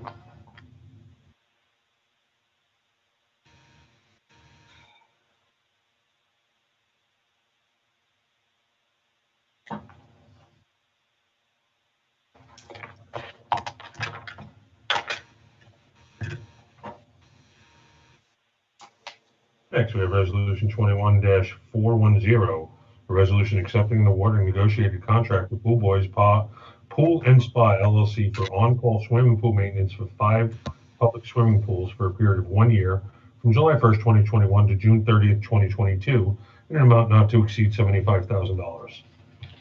Do I have a This motion? needs a supermajority, Mr. Conlon? This does need a supermajority, ma'am. And if you would like to know why, Mr. Bridges and Mr. Kaloji, I believe, are ready with an opinion on that. So moved. A motion by Mr. Harrison. Do I have a second? Second. Second. I have a second by Mr. Blakely. Floor is open. You can call the vote. I think, the council vice Go president ahead, calls. Council. Yeah. Go ahead, I think it's Councilwoman. worthy. I think it would be, I think it would be good if one of the attorneys, I would prefer Mr. Kaloji to explain why this particular resolution requires a supermajority. Because we get this often, right? That we're getting contracts that have gone out to bid, and the administration comes back and say, well, we chose this one because, you know, it was the lowest bidder and the responsible bidder, and also it was the only entity or contractor that submitted a bid. So when an instance where they done everything by the book, they advertised not once but twice, and yet only one contractor applied to responded to the RFP. So when that happens, they have the ability to go out per the law, the New Jersey local contract law, to negotiate the contract with that single vendor. But however, it requires 2/3 of a vote for council, which I got to be honest, that was never told to us. So Mr. Kaloji, can you, eloquently as you always do, provide us the education on why we need to do this? Yeah, well, I don't know about the eloquence, but I'll try. I'm trying to pull up, is this the resolution we discussed where the department head indicated there were 2 prior attempts where there were either no bids or the bids were rejected? Correct, there's a lot of interference. I've taken care of it, ma'am. Yes, Oh, Mr. Kaloji, this is the one regarding the two Oh, I read bids the that department result. head summary, and it was indicated that there were 2 prior attempts to bid this out without responses. The local public contracts law, NJSA 40:A:11-5, has a section that contains exceptions to the rule that things have to be bid. And when the the city tries to bid out something, and 2 times they either don't get bids or they don't get acceptable bids, I'm just summarizing it. There's a lot of verbiage in there. It basically says the contract may then be negotiated and awarded upon the adoption of a resolution by a 2/3 affirmative vote of the authorized membership of the governing body. So this will require 5 votes to pass, even though you only have 5 votes here tonight.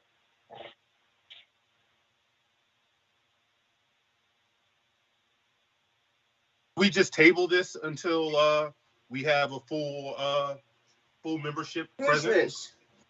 It's Mr. Blakely, ma'am. Mr. Blakely. Mr. Oh, Blakely's Mr. making a motion to table till I'm assuming to the next meeting or to, sir, or in, I can't guarantee a full membership at the next meeting. Everybody's usually here, but you never know what's going to happen. Yeah, I think it's prudent that we have a full body of members before we vote on this. Mr. Blakely, would the next meeting be all right for now? Sir, for your motion to table? Yes, that's fine. Thank you. So I have a motion to table by Mr. Blakely. Second. Second. To next meeting. I have a second by Ms. Caldwell-Wilson, who was actually the first one back in the conversation. Now call the roll to table. Mr. Blakely? Yes. Mr. Harrison? Yes. Mr. Michelle is absent. Mr. Rodriguez? Yes. Ms. Vaughn? Yes. Council President McBride is absent. Ms. Caldwell-Wilson? Yes. Table. The motion carries by a vote of 5-0, 2 members absent. Will be tabled in the next meeting. Excuse me.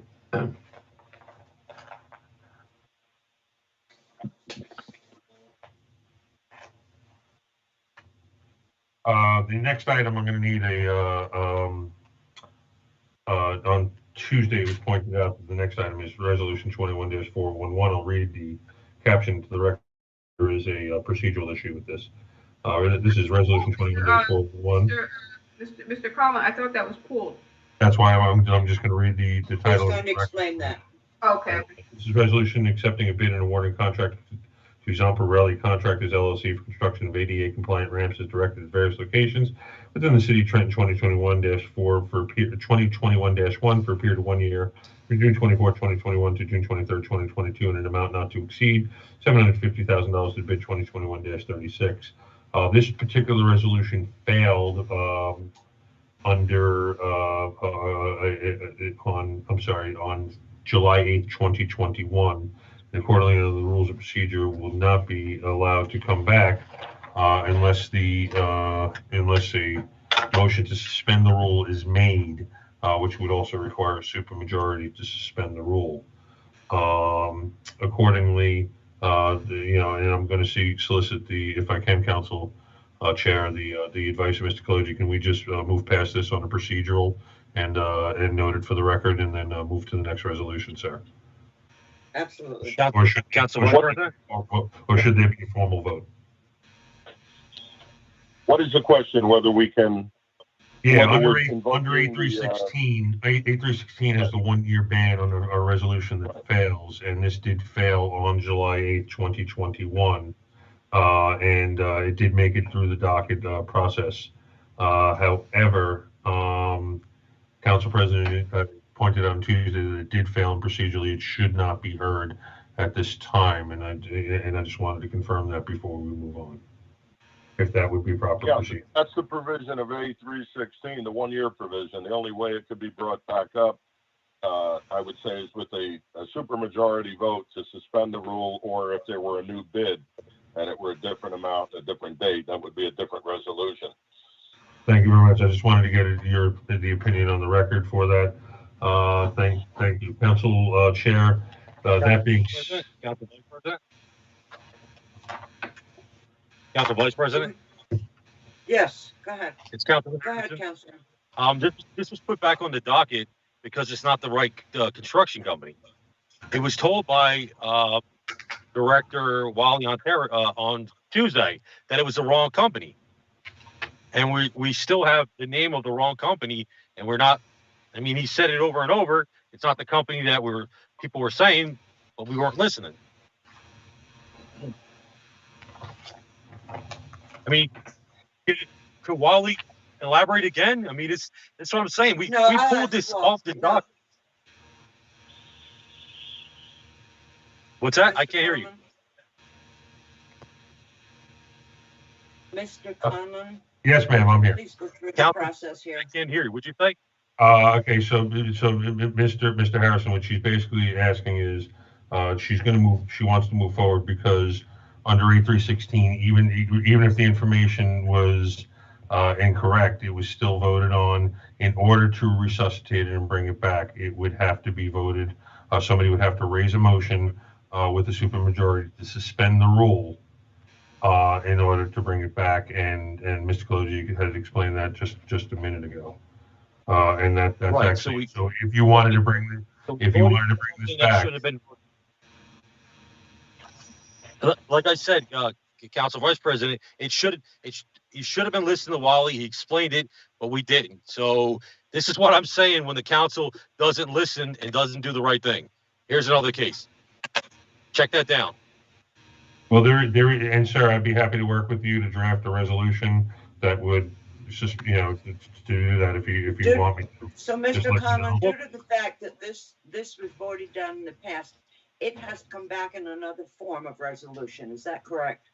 I believe it's actually pretty much the same resolution. It was just given a different number because it failed previously. So that resolution had been because there was confusion about the companies, right? Well, I think there was some confusion as to whether this was the company that had installed the ramps backward, and I'm not familiar with all of the companies, so I'm going to stay away from it.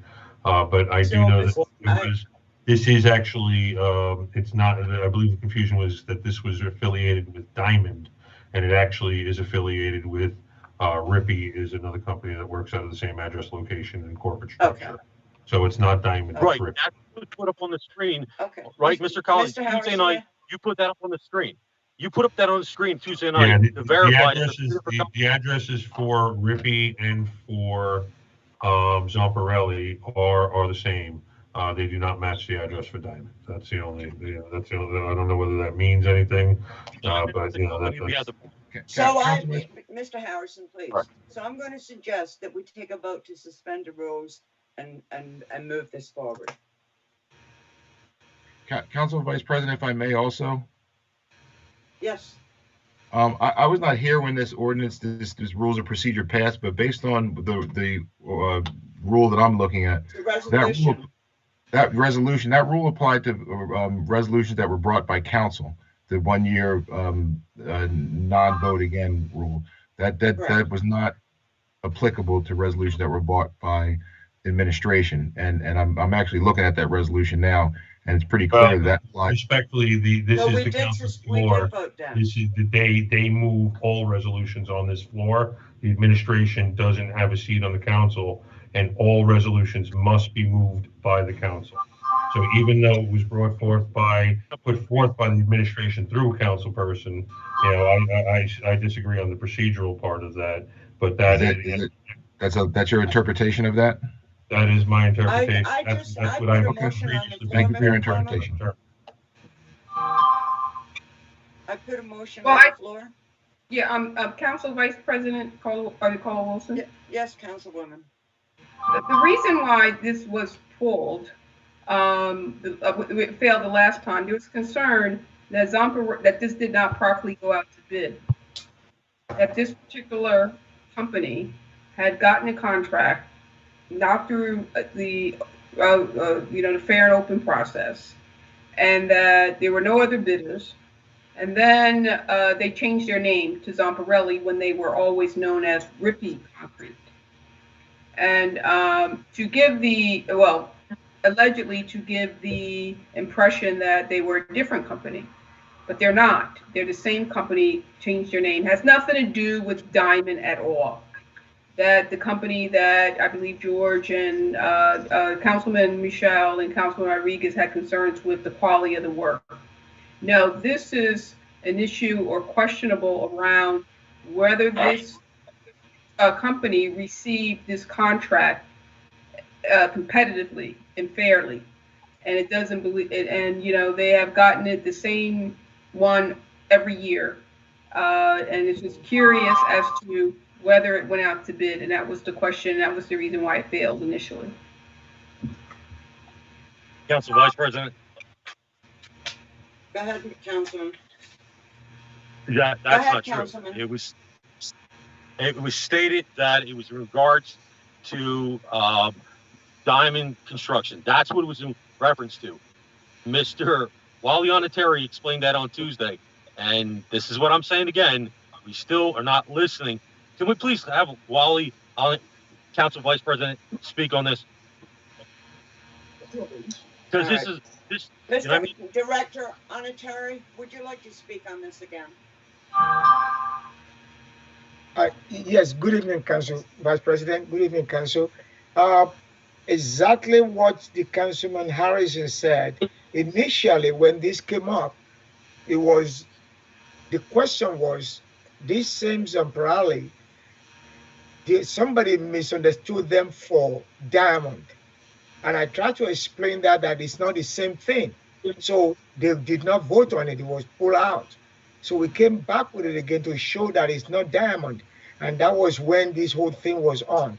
There's a complete mix-up about Diamond. The Diamond was the original name and not the Rippey part of it that was causing the confusion. And this is not Diamond. And I've tried to explain to that. And when you talk about these people get the bid, yes, they are the lowest responsible bidder. And that is what we have to go for. And the reason why they are, I've explained, is that they are local. As far as moving their equipment to work site, that creates that kind of expenses for the city. That is why we selected them. I don't know who these people are. So, Director, I have one question, and I'm going to make a statement because I want it on record. I know that they really low bidded this contract. And if they come back for an extension, you bring this back for extension, you won't get my vote. I believe that was the actual reasoning of the council why it was denied, not because of the Diamond thing. The Diamond thing was clarified on the second vote. But that's Madam President? for the record. Madam Yes, President? yes, Councilman. Point of clarification. On Tuesday, Mr. Wally said that I was the one that was concerned about Diamond. It have to be clarified, that wasn't me. The people that mentioned Diamond was Councilman Moschar and Councilwoman Marsh Cardwell Wilson. No, I didn't mention them. Right, Councilwoman, I didn't mention anything about this resolution, so my name should not be involved in this. Okay. Well, again, my concern was the low bids, the really low bids. It concerns me. And Council Vice President Carla Wilson, may I have the floor? Go ahead, Councilwoman. And I will repeat again, and this is sort of the same issue about the previous resolution that we had to table to get 2/3 of vote. So when the administration goes out to bid, I did research on this, Mr. Onateri. Forget Diamond. This has nothing to do with Diamond. And you know it, Mr. Onateri. Zamparelli, as Mr. Collin also confirmed, changed their name from Rippey Concrete. You can go back into the code and pull out all the resolutions, and all the previous contracts were under Rippey Concrete. And you know who Rippey Concrete is because you've been here for over the period of time when they received these contracts. So all of a sudden, when they were questioned about getting the contract every year for the past 10 years, Now, you can't tell me that they have been the lowest bidder, the lowest responsible bidder for 10 years. So they're on rotation like clockwork, my friend. So that raises a red flag as to how you are selecting your vendors. And this is not a small contract. This is a $750,000 contract, $750,000. So I want to make sure that these contracts are being awarded fairly and competitively. Now, you can sit here and keep claiming that, and with no credibility, that Zamparelli and Rippey Concrete are not the same organization when they are, and when it has been proven to you time and time again that they are the same organization. So I'm just asking you, where are the other bidders? And how many are there? And why haven't you sent them to us so that we can review them? That's the reason why that has been my question all along. Councilwoman, there were 4 bidders. There were 4 bidders. Mm-hmm. And that was this year, right? For this particular RFP. So, yes. So Zamparelli has gotten, AKA Rippey Concrete, has gotten it in the prior year and the prior year after that. So, Mr. Onateri, what is your reasoning for choosing the same contractor over and over again, when we all know that the lowest bidder is not the only criteria? Council Vice President? Yes, go ahead, Director. Okay, Councilwoman. Yes, ma'am, thank you. One of the criteria we choose in selecting these vendors is we go for the lowest bidder and responsible bidder. I understand your concern, and they are not the first and only contractors we deal with like this that seems to be the lowest bidder or responsible bidder combined, and we have to deal with that. If you want me to go to the highest bidder, well, I will do that. To go for the highest bidder, that's what you want, but the rule says we have to go for the lowest responsible bidder, unless the company which we have in the past have lowest responsible, but they don't respond, they are not responsive to our bid and time was running out, we have to cancel it and go to the next highest bidder. But right now, we don't have no issue as far as that concerned. So I still have to go to that, because if I go to the highest bidder, the council probably question me, why are you going to the highest bidder when we have the lowest responsible? For me to give a reason for that. Now the council, or at least this councilwoman, is concerned that you are shutting out all the other competitors. When you're giving the business to the same contractor over again, that should throw up a red flag with you, Mr. Onateri. To the point where you have become very familiar with the contractor, and they know what to bid, because they know they're going to get the contract year after year after year. And that's what the concern is here, at least from my perspective. Because I mean, it's just no way, sir, with all due respect, that Zamparelli, aka Rippey Concrete in Hamilton Township, same address,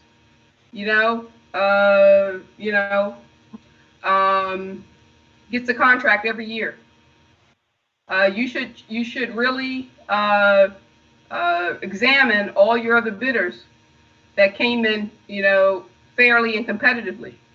And I can bet you that, as our Vice President Caldwell Wilson mentioned, that they were low, but then there's a possibility that they're gaming the system and they're going to come up high, and they potentially will outrate the other bidders that came in at a fair market rate and didn't undercut the market just to get the contract. And you, being the manager, director, allow that to happen, or you're turning a blind eye to it. You understand someone who bids low in order to just get the contract and then raise it. Look at the price look at the value of the contract here, $750,000. So I agree with Vice President Caldwell Wilson. I mean, they can't come in with a change. If that's their low bid, then it has to stay that way. And I agree with you. So you should be monitoring that, sir. Yes, I agree with you, and I had that discussion, and especially coming before you for any changes is scary. So definitely I make sure that whatever I get the contract, and that's what it is, because I don't want to come before you and tell you to change, make a change order. I've had enough of coming before you for that. And I told all the contractors, and not the only one, including my staff, my engineer, don't come to me for change order because I am not going before the council. The only way I will go before the council for change order is something that is just, there's no way we can figure it out, and I can explain that. But in this case, of course, I already let him know, let the contractors know, and my staff, we're not doing no change order. Yeah, well, you know, and let Zamparelli know, and let all your other bidders know, you want to send a message to the businesses in the city of Trenton, the local contractors, that the city of Trenton, you know, we operate fairly and competitively, and everybody, you know, welcome to do business with us. But if we continue to block other vendors out of the market, we're going to get Zamparelli every year, year after year. You understand that, Mr. Honorary? Do you understand the bias that's embedded in your selection process? Potentially a bias toward familiarity, that you're familiar with Zamparelli, Zamparelli is familiar with you, and every year you guys give him the contract. And that's not acceptable. Actually, that's unlawful. Councilwoman, I don't have no preference or no this Zamparelli. I do not. What happened is that it goes through the process, it goes through the manager of each division, and the final product comes to me. I review it. I don't know who Zamparelli is. I don't know who Diamond is. I don't know who the other contractors are individually. I see the documents, but I don't know who these people are. So the insinuation that we know them, no, I don't know any of these people. Well, of course you know them. You go out on the job sites, don't you? Yes, it doesn't mean that they are the people that took the job. Those are their contractors. Those are the people working on the job, not the guy that got the contract himself. Yeah. I do have a motion on the floor to suspend the rule. Thank you. I have a motion on the floor to suspend the rule. I have a motion on the floor to suspend the rule by Ms. Colwell-Wilson. This is not 2/3 of the full membership. This is actually 2/3 of the members present required to override the rule. Do I have a second to that motion? Second. I have a second by Mr. Harrison. I will now call the roll. This is to suspend the rule and allow this motion to move to the floor. So, Mr. Blakely, your vote. Yes. Mr. Blakely votes yes to move this to the floor. Mr. Harrison, your vote. Yes. Mr. Harrison votes yes to move this to the floor. Mr. Michel is absent. Mr. Rodriguez, to suspend the vote and move this to the floor. No. That's a no, sir? No, yes. Okay. And Ms. Vaughn, your vote to suspend the rule and move this to the floor. No. Okay, Ms. Vaughn votes no. And Ms. Colwell-Wilson, it's your motion to suspend the vote and move to the floor. Yes. Let me just do something here.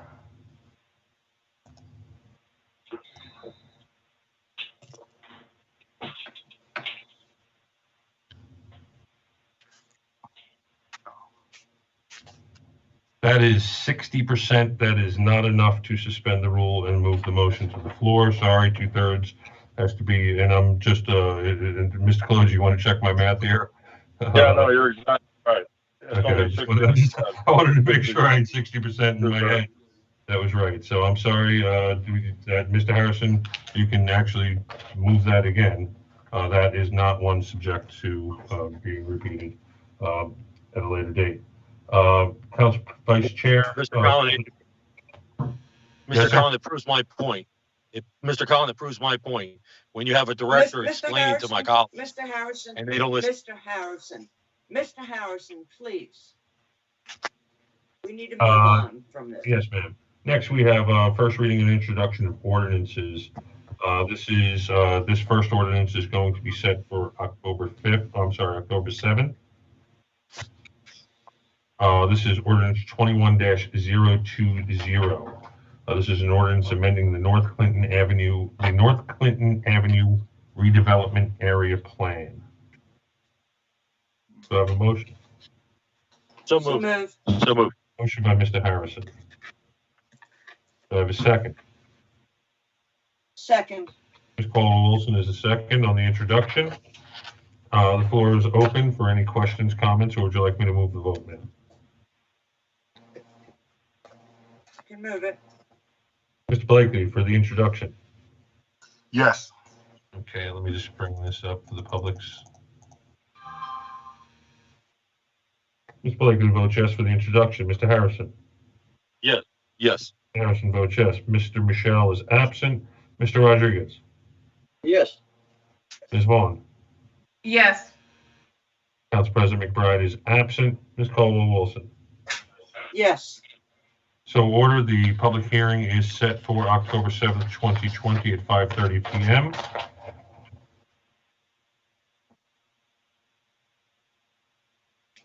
Let's make sure I have the date right.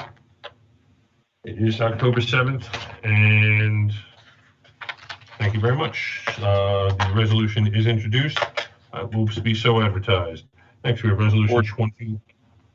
Say again, sir? Ordinance, sir. Thank you. Ordinance. Thank you. Next, we have resolution 21-022, an ordinance. Ordinance. It's an ordinance. Yes, I heard him. Next, we have I'm sorry. Thank you. I did it again.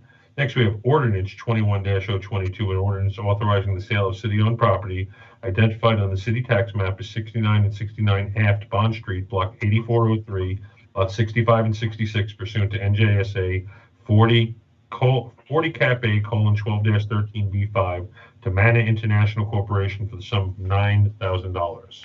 Do I have a motion? So moved.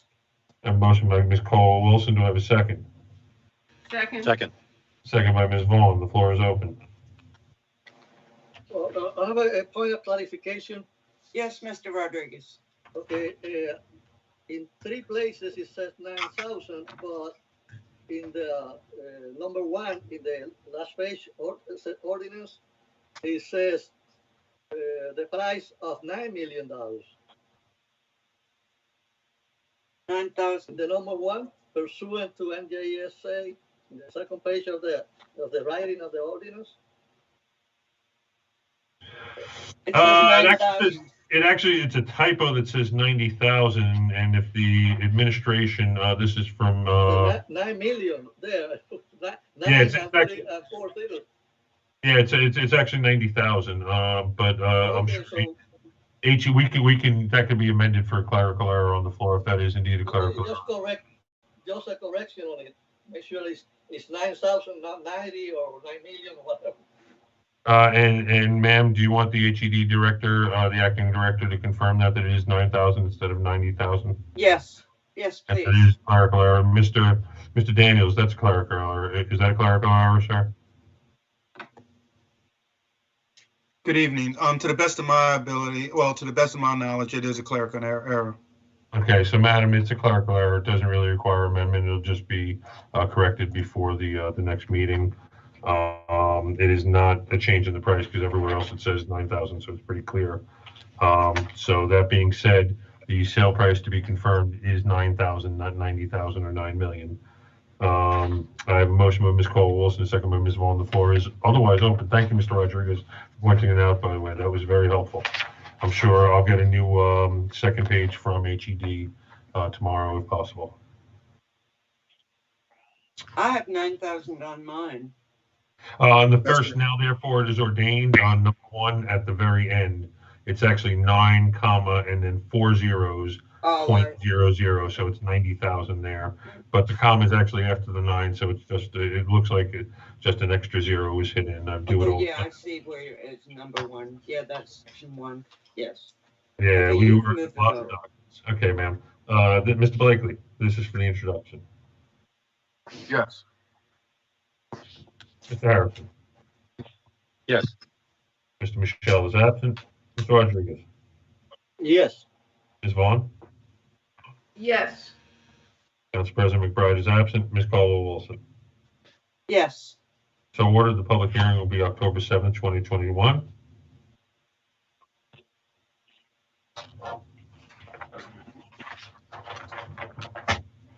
Next, and this will actually be the last item on the docket. Ms. Vaughn has pulled her 2 ordinances for further consideration, and we'll get to the procedural on that. But for right now, this is ordinance 21-023, an ordinance amending section 2-29, redevelopment functions, and 2-34, division of planning, in Article 7, Department of Housing and Economic Development, in Chapter 2, administration of the Code of the City of Trenton. Do I have a motion? Can we table this, please? Yes, can we table this? I have a motion tabled Yes. by Mr. Blakely. Second. Second. I have a second by Ms. Caldwell-Wilson. This is to table to the next meeting, sir? Yeah. Question yes for Vice President Carl Wilson. Is there a reason for Let me just check, lay on the table. There is no debate. So I must move, No, I must go to the vote. The vote is we actually have to do the vote. So this is the table, Mr. Blakely. Yes. Mr. Blakely is the table. Mr. Harrison, the table. Yes. Mr. Michelle is absent. Mr. Rodriguez, the table. I don't know the reason, but no. Mr. Rodriguez votes no to table. Ms. Vaughn, the table. No. Ms. Vaughn votes no to table. Council President McBride is absent. Ms. Caldwell-Wilson, the table. Yes. Guys have it 3-2 to table with 2 members absent. This ordinance will be tabled to the next meeting. Ms. Vaughn, this is resolution 21-024. Did you want to move to table that at this time indefinitely? Yes. A motion by Ms. Vaughn to table. This is 21-024 bond ordinance.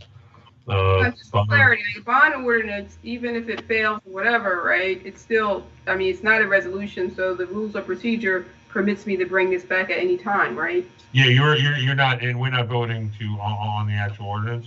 You would ask for a motion to table up front. Yeah. So this would be a motion to table. Yep. I'll second. Ms. Vaughn has a motion to table. Ms. Caldwell-Wilson is a second. Call the roll. Mr. Blakely, the table. Yes. Ms. Blakely votes the table. Mr. Harrison, the table. Yes. Ms. Harrison votes the table. Mr. Michelle is absent. Mr. Rodriguez, the table. Yes. Ms. Vaughn, the table. Yes. Council President McBride is absent. Ms. Caldwell-Wilson, the table. Yes. Resolution is tabled indefinitely, or I'm sorry, the ordinance is tabled indefinitely to Ms. Vaughn wishes to bring it back to the floor. Next, we have resolution 21-025. Ms. Vaughn, you would also indicate that you wish to table this at the top of the meeting. Yep. So move. I have a motion by Ms. Vaughn to table. Do I have a Second. Second by Ms. Caldwell-Wilson. Mr. Blakely, the table. Yes. Mr. Harrison, the table. Yes. Mr. Michelle is absent. Mr. Rodriguez, the table. Yes.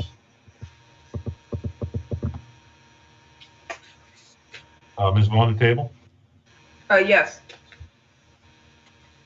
And Council President McBride is absent. Ms. Caldwell-Wilson, the table. Yes. Chair votes yes. The motion to table carries by 5-0 with 2 members absent. Madam, that is the completion of the docket this evening. Would you like to proceed to the public comment? Yes, please do. Ladies and gentlemen, this is the public portion of the Trenton City Council meeting. You'll have 10 minutes to speak your mind. We ask that you remain respectful and that you, this is a time to voice your opinion. There is no limit to the topics, and I will look for hands and then solicit the chair's permission for you to speak. Once you are given permission to speak, please state your name and address for the record. Council Vice Chair, we have Ms. Caldwell-Wilson, I'm sorry, Ms. Council Vice Chair Caldwell-Wilson. We have Ms. Mary Horn, who is asking for permission to speak.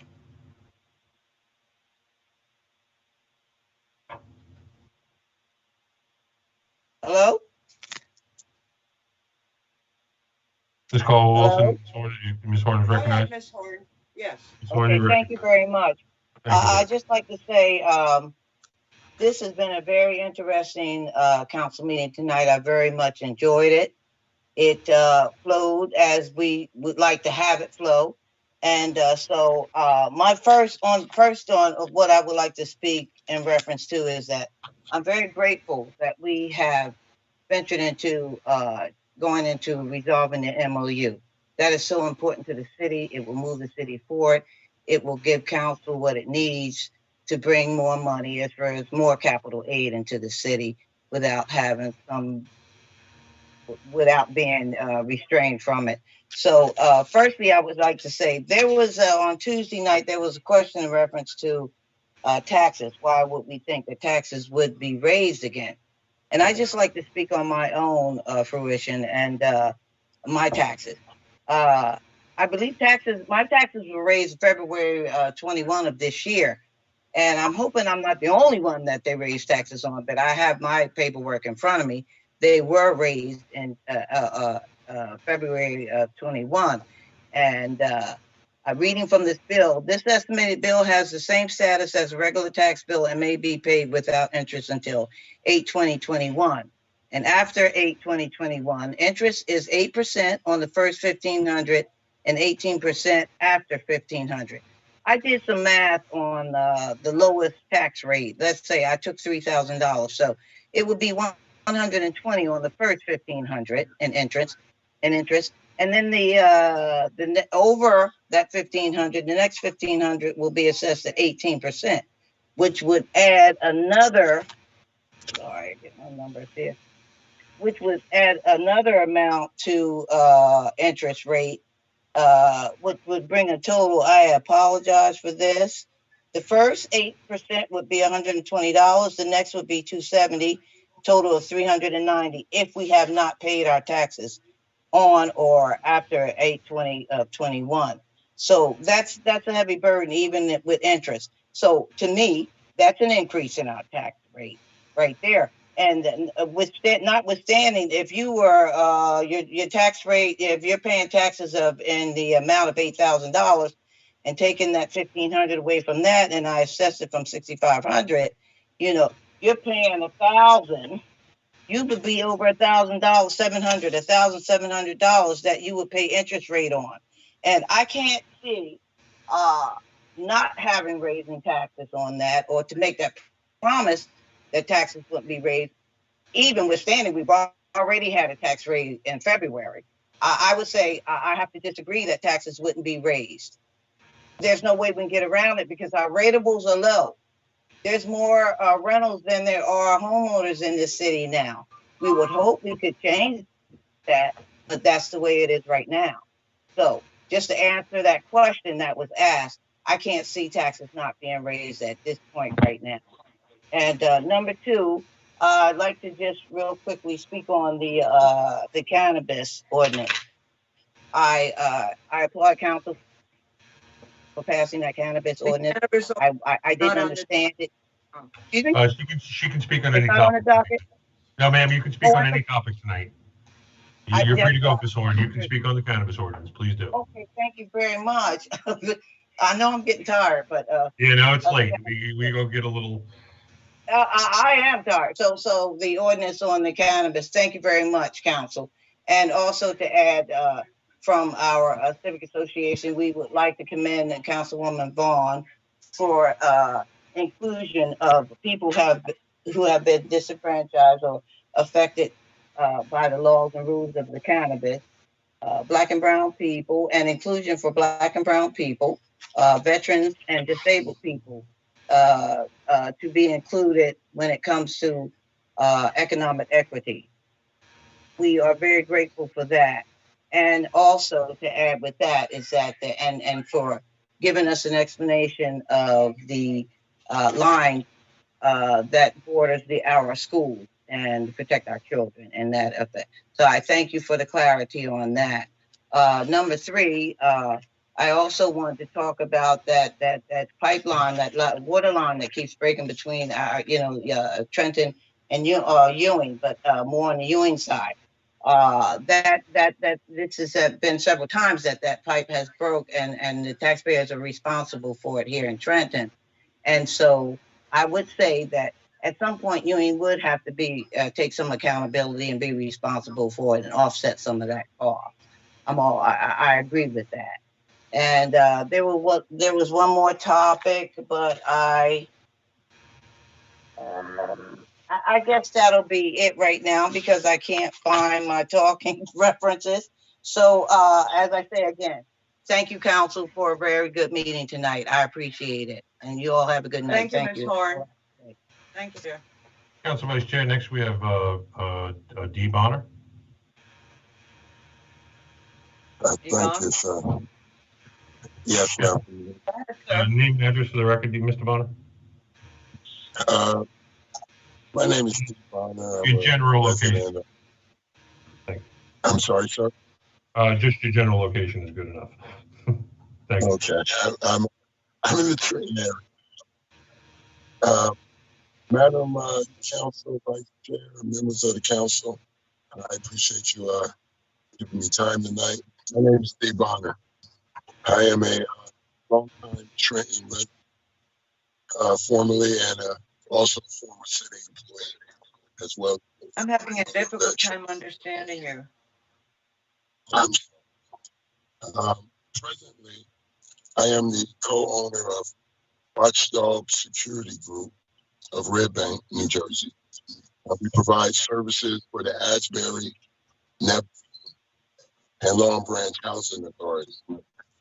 I also am the proprietor of Sir Fix-A-Lot LLC of Ewing, New Jersey, general contracting firm specializing in project management and follow-through.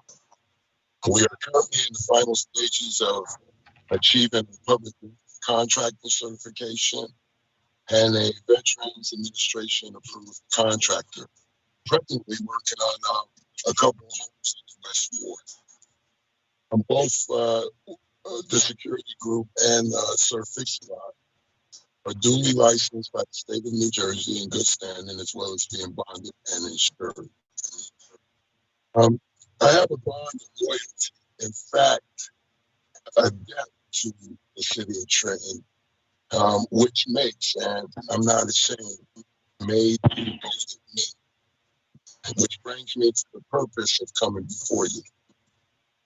The NRRP, or as you may know it, the Neighborhood Redevelopment and Revitalization Program.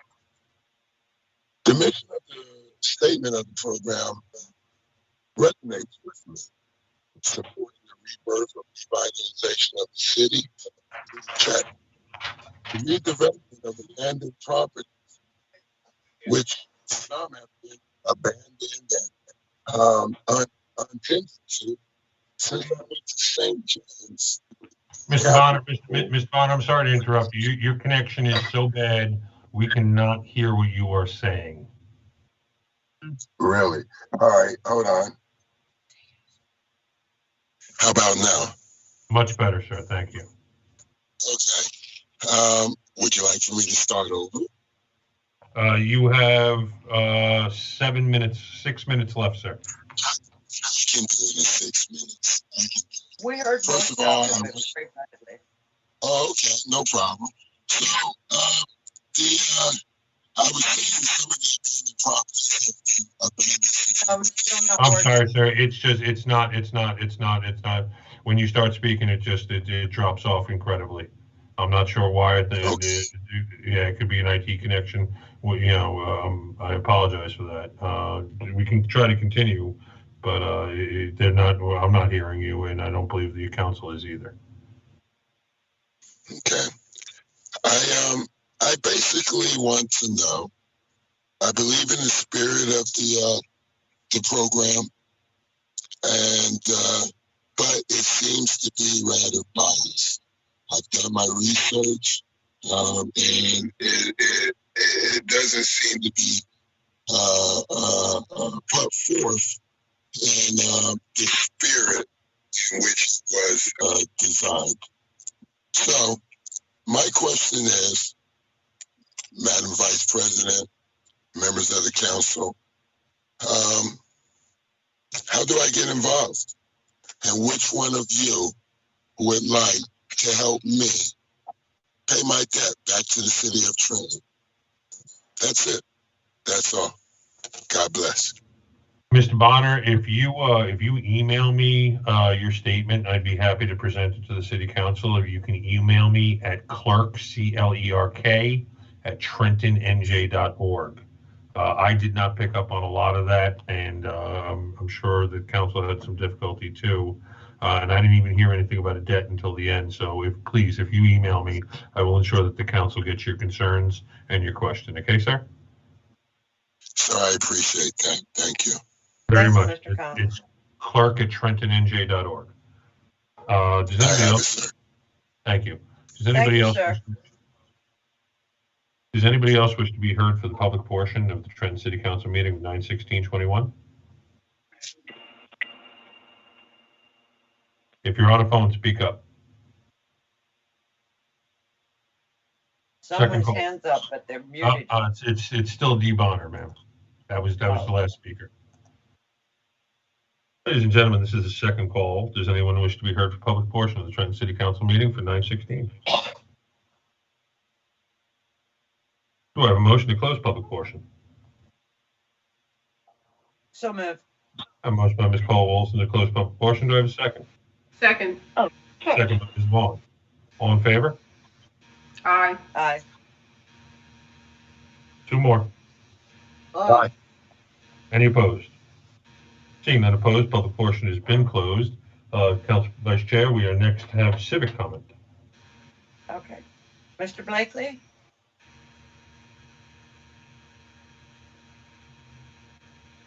Mr. Blakely?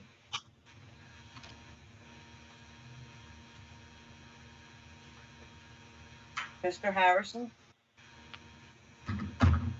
I would like to invite everybody to next Tuesday, September 21st, NIA, the Neighborhood Improvement Association.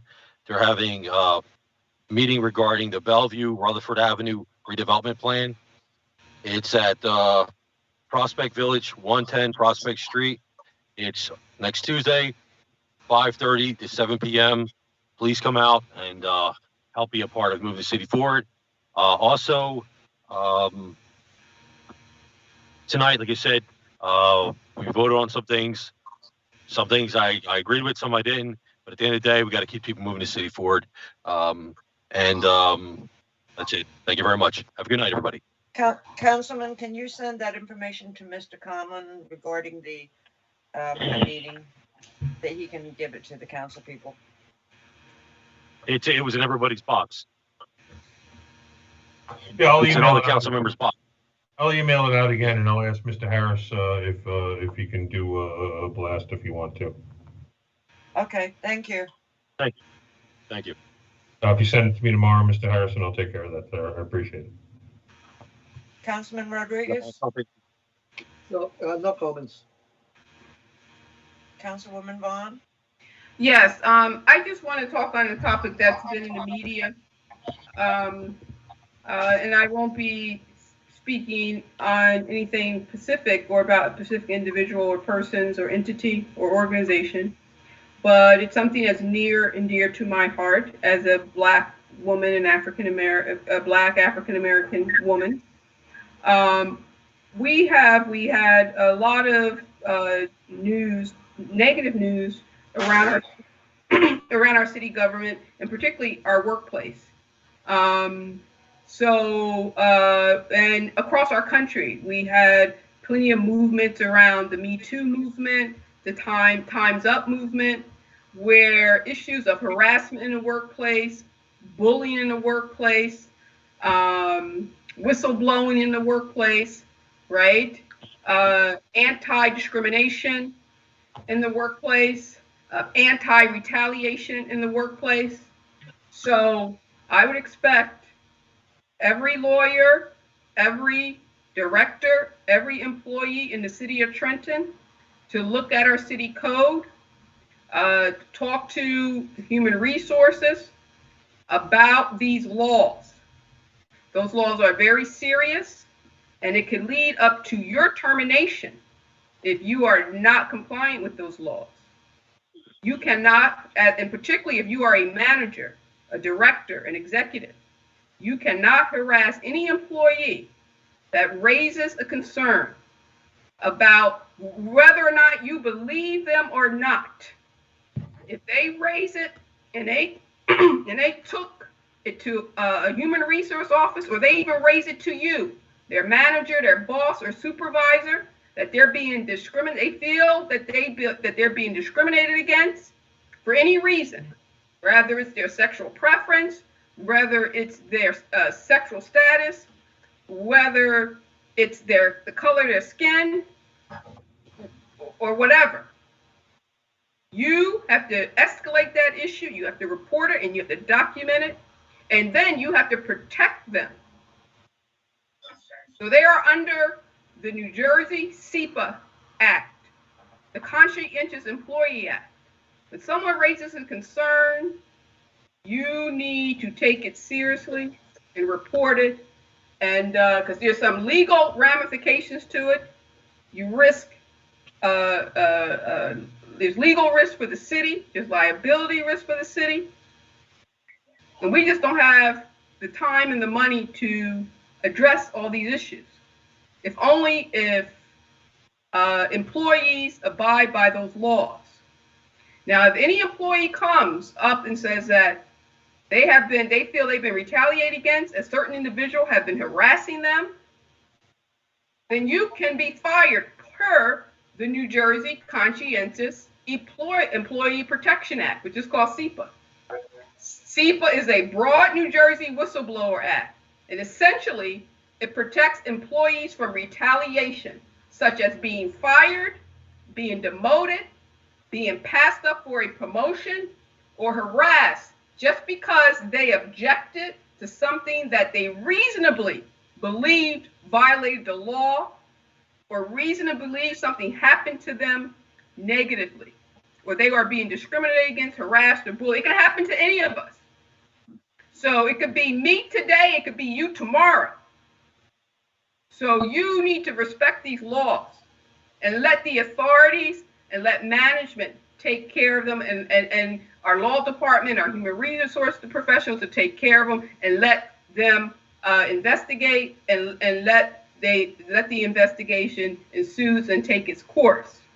It's not for you to do anything. It's not for you to make fun of them. It's not you to voice your opinion, because you don't know the facts.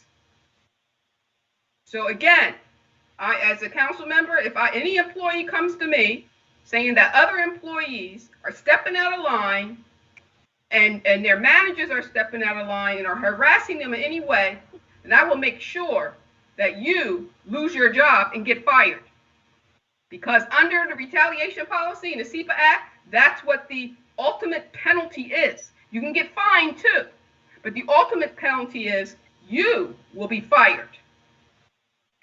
So everybody in this city, anybody on this call, if you are a director who receive advice and consent, and you have employees working for you who have what concerns to you, they are protected under that act. You should look up the act, look up the ordinances in our city, and read it before you act.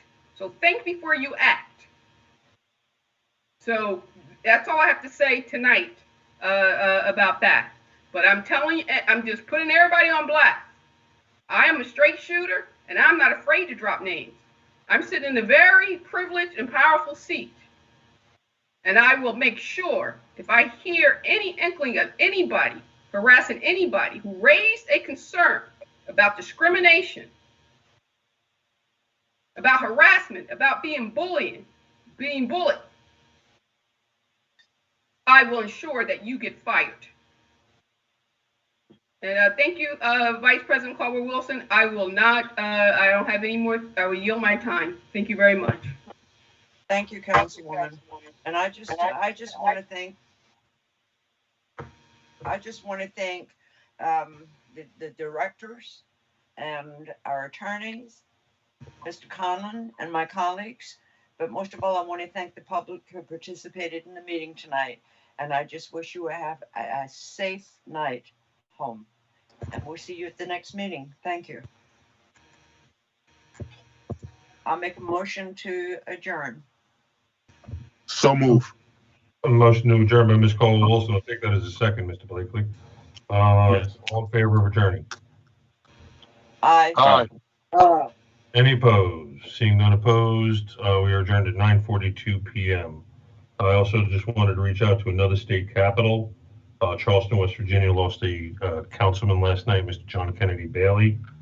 He was a good man. I knew him. And they are a state capital city council as well. So anybody can give a prayer to John. I'd appreciate that.